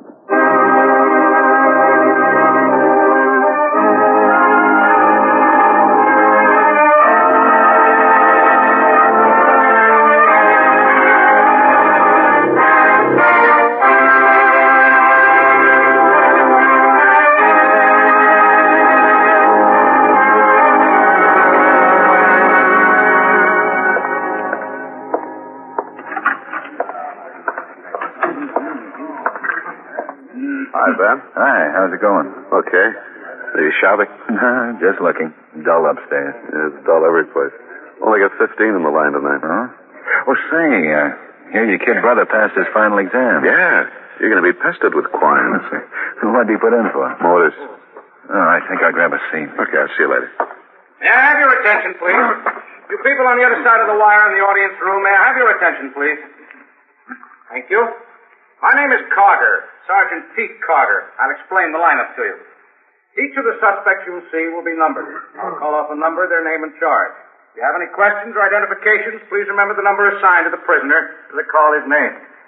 If you're sure or not too sure of the suspect, have him held. Questions I ask these suspects are merely to get a natural tone of voice, so do not pay too much attention to their answers, as they often lie. All right, bring on the line. All right, boys, move it to the end of the stage. Now turn and face front. Hands at your sides. Now when I call your number, step out, look straight ahead, and talk up. Talk up loud enough so the people in the back of the room can hear you. Okay, number 1, Harry Connors, robbery. Where do you live, Harry? 6514 Maryland Avenue, South. Where do you work? I don't. What was your last job? Stevedore. What? I was a stevedore. Who'd you work for? Black Star Shipping Company. How long ago was that? Oh, about 2 months ago. Louder, Harry. How long? 2 months. Why'd you quit? Oh, I had to. Why? Oh, bad back. Quit my back. Any weapons when you were arrested? Yeah, I had an automatic. What kind? Hey, Army 45. Who's it belong to? Hey, the Army. I guess the Army. Okay, step back. Number 2, Peter Sanchez, assault. Where do you live, Pete? Me and my wife and kids. Where? Delaware Avenue. What number? 618 North. Why'd you hit him? Well, he's still my kid. I can hit him if I want to. Answer the questions, Pete. Why'd you hit him? Cause it's no good. What'd you hit him with? My arm. What'd you have in your hand? A palm. Where'd you get it? From his mother. What was she doing with it? Well, she was going to hit him, too. Any other arrests, Pete? Yes, sir. What for? For hitting his mother. Lose your temper pretty easy, don't you, Pete? Well, only when I get mad. Okay, step back. Number 3, George Donnan, drunk and disorderly. Step out. Where do you live, George? A427 west of 106th Street. Where do you work? Oh. I work for myself. I'm Can I talk to you? Yeah, Yeah, what kind of work? A plumbing contractor. Where were you arrested? I remember. What do you remember? Yeah, what's up? Just got a call from Jones's pawn shop. There's a kid down there trying to pawn a $5,000 necklace. How old a kid? Jones says he can't be more than 10.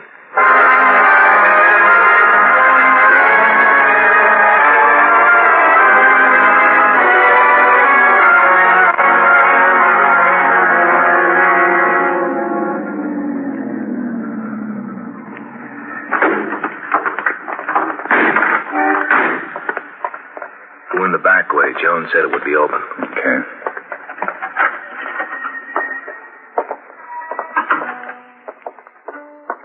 Hello? You are the police? I'm Lieutenant Guthrie. This is Sergeant Asher. Where's the kid? That's him out there playing the piano.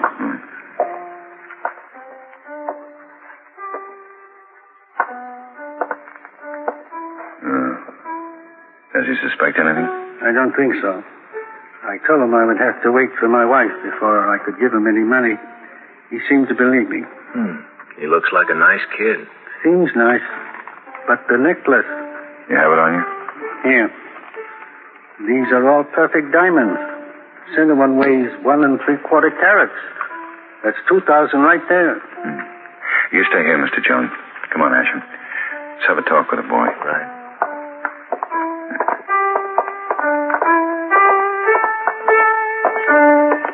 Hello, son.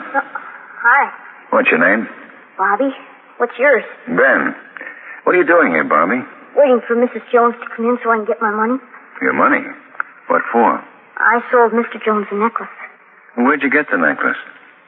Why do you want to know? Bobby, I'm Lieutenant Guthrie. This is Sergeant Asher. We're policemen. I didn't do anything. Bobby, where did you get the necklace? I found it at home. Why? Do you know who it belongs to? Yes, sir. It belongs to my mother. Does your mother know you have it? No, but she wouldn't mind if she did. Is your mother home now? No, I don't know where she is. What's your last name, Bobby? Mercer, Where do you live? 2116 Stamper Avenue. Do you have a phone there? Yeah, Park 90874.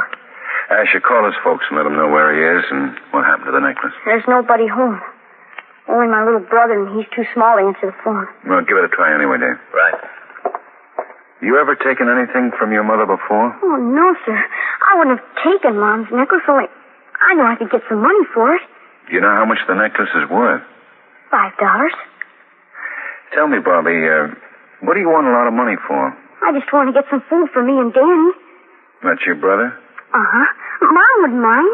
She wouldn't? Mom would want us to have enough money to get something to eat. That's all you wanted the money for? Sure. Nobody home.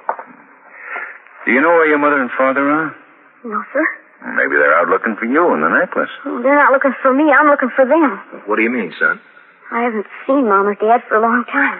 Or is there someone watching after you while they're gone? No, Danny and me are all alone. He's been crying because he's hungry. You mean that your folks just up and left you two kids to just take care of yourselves? I guess so. We got up one morning and they're both gone. Well, how long ago was that? We all went to the movies last Saturday. That was the last time I saw them. They didn't leave you any money to buy food with? No, sir. I guess they had to stay away longer than they expected. That's why I don't think Mom would mind if I sold her necklace. Where does your father work, Bobby? He sells used cars at Opportunity Corner downtown. Asher, got to check on the father. See if he's been around the car lot in the last week. Do you have a gun? Sure. Big one. Ever shoot anybody? What's your father's full name? Same as mine. Bobby, Robert Mercer. Is your brother all right at home alone? I don't know. I didn't want to leave him, but he was crying. I wanted to get something for him to eat. When was the last time you had anything to eat? Yesterday morning. We had a candy bar. Now, where did you get it? Well, that's all right. It wasn't like stealing. Danny was hungry, and so was I. Come on, Bobby. Let's go over to your house, huh? What about Mom's necklace? I sold it to Mr. Jones. Well, wouldn't you rather find your mother and father? Are you going to find them for me?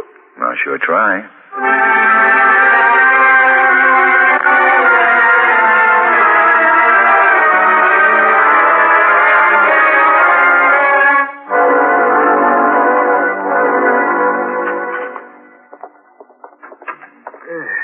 Stuffy in here. Now open a couple of windows.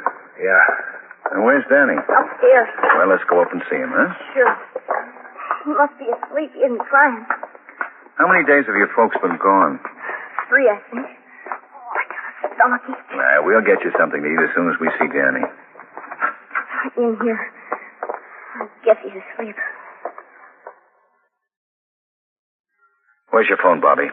Downstairs by the stairs.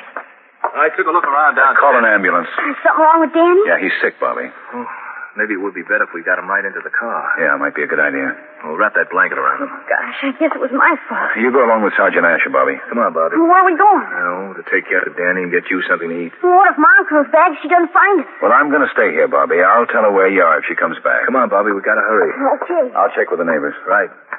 I'll call and tell them you're coming. Okay, then. Come on. You'll kill Mom, won't you? Sure, Bobby, sure.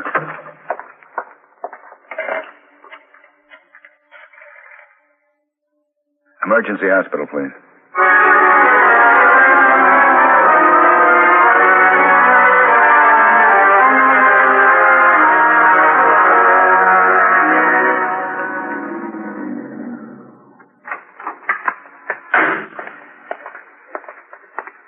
Hi. Asher, get to the hospital yet? Yeah. The little boy's pretty sick. I've been checking with the neighbors. You two go on in and see what you can turn up in the house. You know, there's got to be something wrong. Parents wouldn't go off and leave 2 kids to starve. Well, I can't find out much. None of the neighbors seem to know anything about it. I'm going to check that house now. I called where the father works. Opportunity Corner? Yeah. He hasn't been to work in 3 days. Let's see what we can find in the house. And there's no car in the garage. I've got traffic checking that now. I'm going across the street. Okay.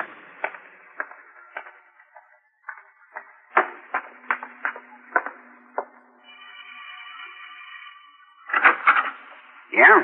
Hello. I'm sorry to bother you. I'm a police officer. Yeah, I've been watching you going around to the other houses. Something wrong at the Mercers? We're checking on them. They seemed to disappear 3 days ago and left the children alone. Left those 2 little kids? That's right. I didn't know the kids were alone. I've seen the oldest one going out of the house now and then, but I had no idea that the family wasn't there. Do you know the Mercers very well? No. They just moved in about a month ago. You think something's happened? Well, we don't know. Both the kids are hungry. The little one's pretty sick. Gosh, if I'd known... What kind of people were the Mercers? Well, like I said, I didn't know them very well. Seemed like nice folks, I guess. Well, what kind of a car did they drive? A cad. It was a sedan, black one. I think he's in the used car business. They ever have any arguments? Yeah, they had a couple of good ones. Well, who doesn't? And when was the last? Gosh, I don't know. Did you see them leave the house 3 days ago? 3 days ago? Yeah, Saturday. No, I don't think so. They took the kids to a show. Well, maybe my wife did. Oh, well, where's your wife? Having her hair done. Crazy dames get all their hair cut off. I'll call her if... No, that's all right. I'll check with her later. Did you find anything in the house? Not yet. I hope nothing's happened to him. Well, thank you, Mr... Bishop. Stan Bishop. I work at the Fidelity Insurance Company on Spring. Stayed home to figure out my income tax. Playing a little hooky. Well, thank you very much, Mr. Bishop. I'll stop by later to talk to your wife. Yeah, sure. I'll tell her.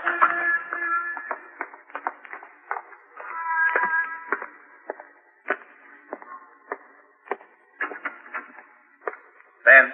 Yeah? We were working in the basement. Yeah? There's a woman's body in the laundry bin.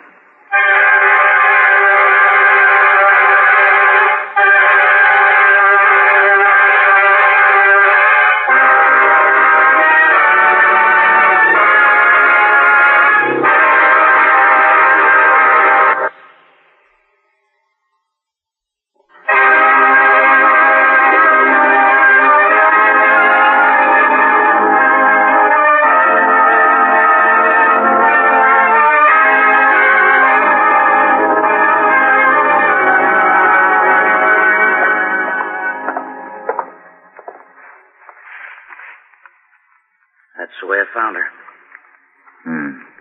No blood. Looks like she's been strangled. Yeah. And bruises on the neck. Dead at least a couple of days. Think the husband did it? Possible. He sure isn't around to say he didn't. And here's Mr. Bishop. This officer said you found Mrs... Oh. Is that Mrs. Mercer? Yeah. Yeah, that's Mrs. Mercer. How do we think she's been strangled? Oh. Who did it? We don't know yet. Her husband? We don't know yet. Do I have to stick around? No. Thank you for the identification. Sure. Well, he may want to talk to you again. Sure. Asher's on his way over. The lab boys in the coroner should be here, too. Hello? Oh, hello. They're downstairs in the basement. Sounds like Asher now. Yeah, I know. Who are you? I'm a neighbor. Asher? Yeah, coming right down, Ben. Lab boys are right behind me. Should be here in about 5 minutes. Oh, that's nice. Neighbor just identified her. Strangled? Looks like it. And I took Bobby over to the juvenile authorities. What about the younger one? No, he's going to be all right, but it's lucky we found him when we did. Oh, I checked at the used car lot. Mercer was part owner. Made pretty good money. Well, that accounts for the expensive necklace. Boys on the lot say they haven't heard from him in 3 days. What about his car? Oh, it's a black Cadillac sedan, 1950, Series 62. You get a license number? 77J8843. It's one of the cars from the lot. I put out an APB for Mercer in the car. Come on, Pete. Where are we going? I want to talk to Bobby Mercer again. What are you going to say to him? I don't know. What do you say to a kid whose mother's been killed?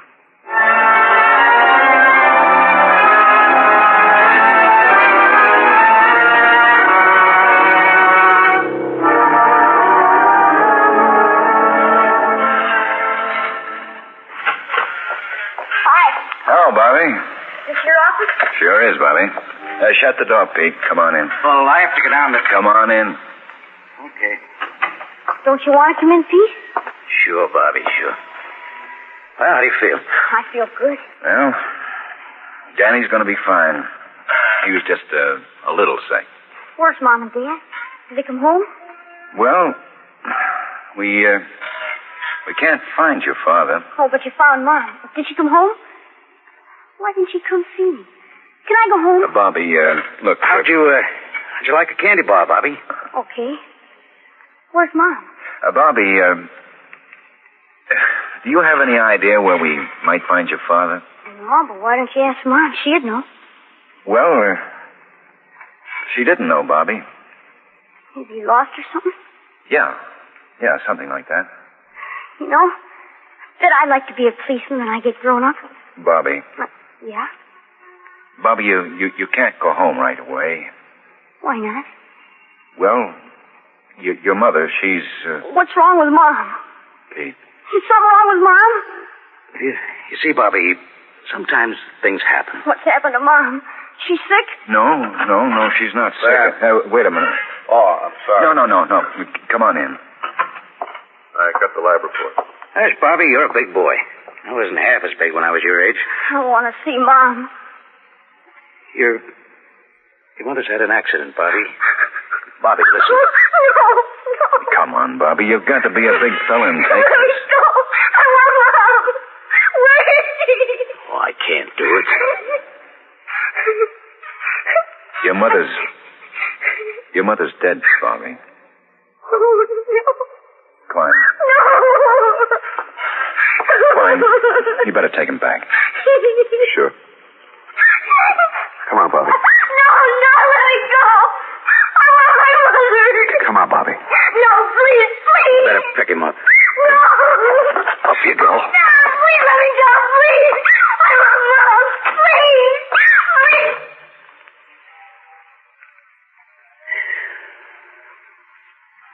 Get a cigarette? Yeah. Thanks.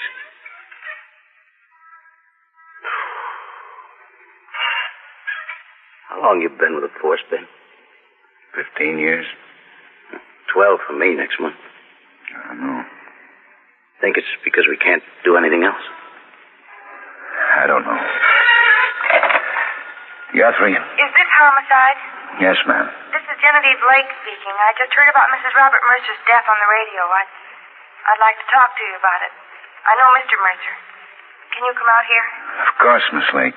What's your address? 752 West Palm. 752 West Palm. That's in Forest Park? Yes, that's right. At the end of Palm. Thank you, Miss Lake. I'll be right out.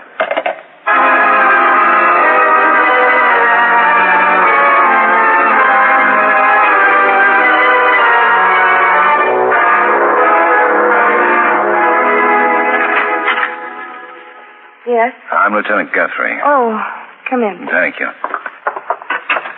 This is Sergeant Carrigan. How do you do? Hello. Sit down. Oh, thanks. Thanks. Are you the one I talked to? Yes, ma'am. Well, I don't know quite how to start. You said you heard a news broadcast about Robert Mercer. Well, yes. You know Robert Mercer? Yes. Yes, I know him. Well, you wanted to tell us something about him. I didn't know he was married. You didn't? I didn't know he had a wife and 2 kids. We'd like to question him, if you can help at all.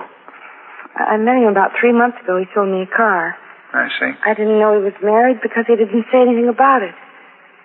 He never said anything about it. Well, we understand that. I saw him quite a bit, maybe a couple of times a week. A couple of times a week for 3 months. Yeah, well, maybe not always a couple of times a week, but, well, you know. What did you want to tell us about the Mercer murder? Well, he came by here 3 days ago. Saturday. Saturday? Yeah, it was Saturday. That was the day his wife was killed. He wanted me to go away with him. He said he was going out of town and he wanted me to go with him. Why didn't you? Well, the way he was acting. He was acting kind of funny, strange. He was real nervous. What did he say to you?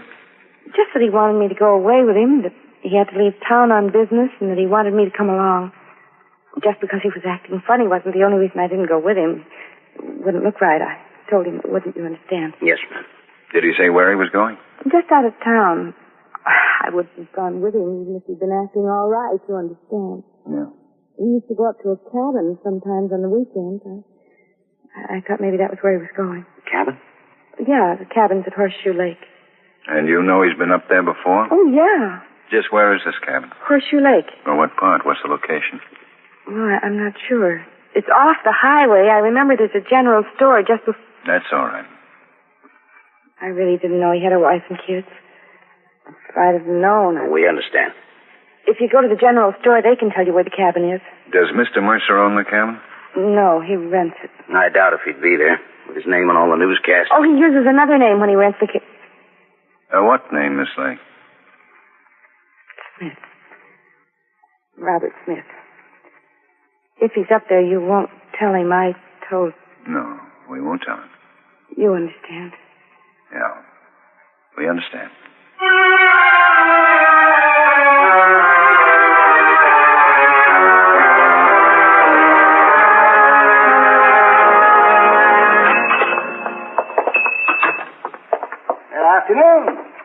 Afternoon. How are you? Hello. What can I do, sir? We're looking for a man named Robert Smith. You are? Is he in his cabin? Well, I couldn't say. And we were told you could tell us where to find him. I'll tell you where to find the cabin, but if he ain't in it, I can't help him. We're police officers. Uh-huh. Is Mr. Smith living in the cabin? Well, he has been. For how long? What you want him for? We'd like to talk to him. Oh, come on. What you want him for? What's he done? We didn't say he'd done anything. Oh, now, you don't have to play cagey with me. You fellows are from the city, ain't you? That's right. Well, now, I sure don't figure that city cops would come all the way up here just to talk. What'd you say your name was? I didn't. Sam Fisher. Mr. Fisher, it's getting dark. We'd like to find Robert Smith before it gets any darker. Might have a hard time shooting if it gets too dark, huh? We're not planning on shooting anybody, Mr. Fisher. Oh, no, for land's sake. You two fellas are treating me like I don't know nothing at all. Mr. Fisher, how long has Robert Smith been living in the cabin? Since Saturday. I rented it to him Saturday. This isn't the first time he's rented it. He's been up lots of times in the past couple of months. He started coming up around, last January. When was the last time you saw him? About 4 this afternoon. He come in to buy some groceries and things. And he's been up here since Saturday? Mm-hmm. Saturday night, to be exact. Got me out of bed around 11. Now, come on, fellas. What's it all about, huh? What do you want him for, huh? Where's the cabin, Mr. Fisher? Oh, you fellas. Well, it's up the road about 3 miles. You come to a turnoff that has a sign, Paradise Villa. That's it. Up the road? About 3 miles, about that. Turn right. Paradise Villa. That's right. That's the name of his cabin. Ain't nothing like a villa, but that young fella I hired to paint the signs, he got real fancy. Well, thank you, Mr. Fisher. You don't want to tell me what this is all about? Sorry, Mr. Fisher, we can't. Oh, say, look, fellas. Yes, Mr. Fisher? We're in a hurry, Mr. Fisher. I didn't know as how I ought to tell you this before, or not. But seeing as how you just want to talk to Smith... Tell us what, Mr. Fisher? Well, when Smith was in to buy the groceries, he bought himself a box of 30-30s. I guess he must have a rifle. I guess he must. Thanks, Mr. Fisher.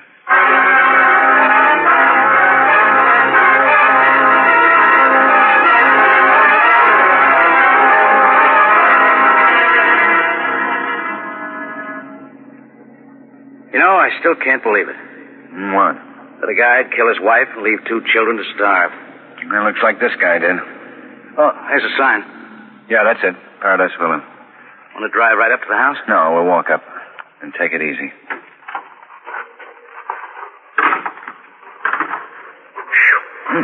Yeah. If it snowed, I wouldn't be a bit surprised. It's funny how you miss street lights. Yeah. I can't see 2 feet. There's a light. How do we take him? Well, there's probably a back door. You find it and cover it. I'll just knock at the front. Oh, there's a car. Black cab. Okay, go ahead. I'll give you about 30 seconds. Good luck.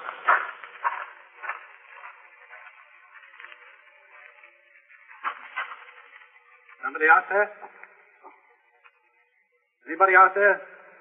Put down the rifle, Mr. Mercer. Who are you? Police. Put down the rifle. I thought I heard somebody out there. You better come inside. Pete. Someone else? My partner. I wondered how long it would take you to find me. Jimmy tell you? This is my partner, Sergeant Cargan. You better both come in. It's too cold to stand out here. Get the rifle, Pete. Sure. Come on in. You'll have to come back to town with us. I heard the news broadcast this afternoon, but I didn't think you'd be up here this soon. I was thinking last night about going down and turning myself in. Did you kill your wife, Mr. Mercer? Yeah. Don't ask me why. I killed her, and I guess I had a lot of reasons, but I can't seem to think of any good ones right now. We better go. The broadcast said the children were all right. Yeah, they're all right now. I'm not their real father, you know. I married Lucille. Oh, what difference does it make? Not much. I don't know. Maybe you do. Why does a man kill somebody? I guess it depends. Yeah, I guess it does.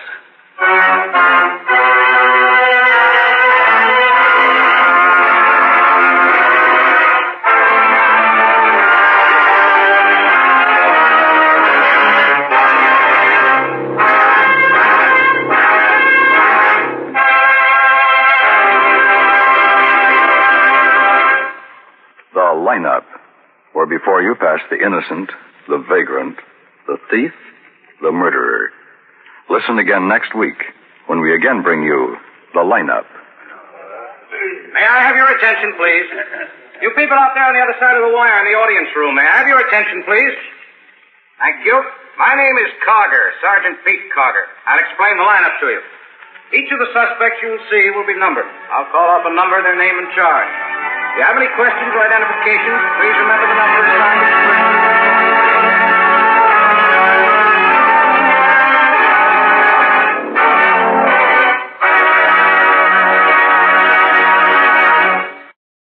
Welcome back. Well, there's so much that went on in this episode. There were a few things. As it started out, it really had the feel of a Dragnet episode, and I had in mind the program The Big Children. And I thought the neighbor was kind of, in this case, was kind of an attempt to be Dragnet-like that didn't work when he was talking about, playing hooky to do his taxes. In a sort of guilty, sheepish way, it's like he's paying hooky to do his taxes. Oh, you mad, impetuous fool. But then I think it took a different shape with the murder element and the way that played out. And there was so many ways in the story. A couple things that stood out was just how much, when you're a police officer, giving people often just really horrible news. And dealing with the kid, it was just, I think, a very human moment for the police, and, this reflection by the sergeant. Why are we doing this? It just felt really real and human. I also thought the woman in the story who was trying to minimize her relationship and maintain her reputation, but kind of torn with her conscience. The end didn't do a whole lot for me. And this was, I think, one of those episodes where they have an ending line where the punchline just really doesn't do a whole lot. But overall, I thought it was a good episode. A lot of thoughts, so... all right, well, now we do turn to listener comments and feedback. Laura emails in, I have two questions today. Are the two most recent podcasts of the lineup different from the ones we heard in March, the Holstetter and Elsner case? I do listen to your commentary, but though I know these are among the last with the Matt Greb character, the stories seem the same from me. That's a good question. The information I received from the Digital Deli was that these are were rebroadcast programs. They said probable rebroadcast, so they could be, or then again, maybe not, but probably rebroadcast programs. And probably earlier on the podcast, when I first started hosting, I would have skipped them. But I kind of see some merit in doing it in, if they've got a rebroadcast in the schedule, just going ahead and doing it, doesn't do any harm. And actually, that's the only email I've received on that. The lineup did tend to do a lot of repeats, just in that first season. The 1950 and 51 episodes. As I look through the episode logs, I don't really see those with the 1952-53 shows. So, that won't be something we'll have a whole lot of in the future. Then we also had a comment on the app from Big River 3 over in the iTunes store. Can't believe how much content, care, and work goes into the app and related podcasts. Well, thank you so much. And that will actually conclude our program for this week. We will be back on Monday with yours truly, Johnny Dollar. Of course, on Sunday we'll have a TV episode of Sherlock Holmes for those of you who use the video theater. And then join us back here next Saturday when we'll bring on the line.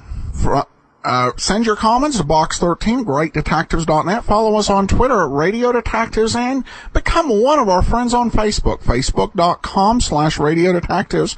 From Boise, Idaho, this is your host, Adam Graham, signing off.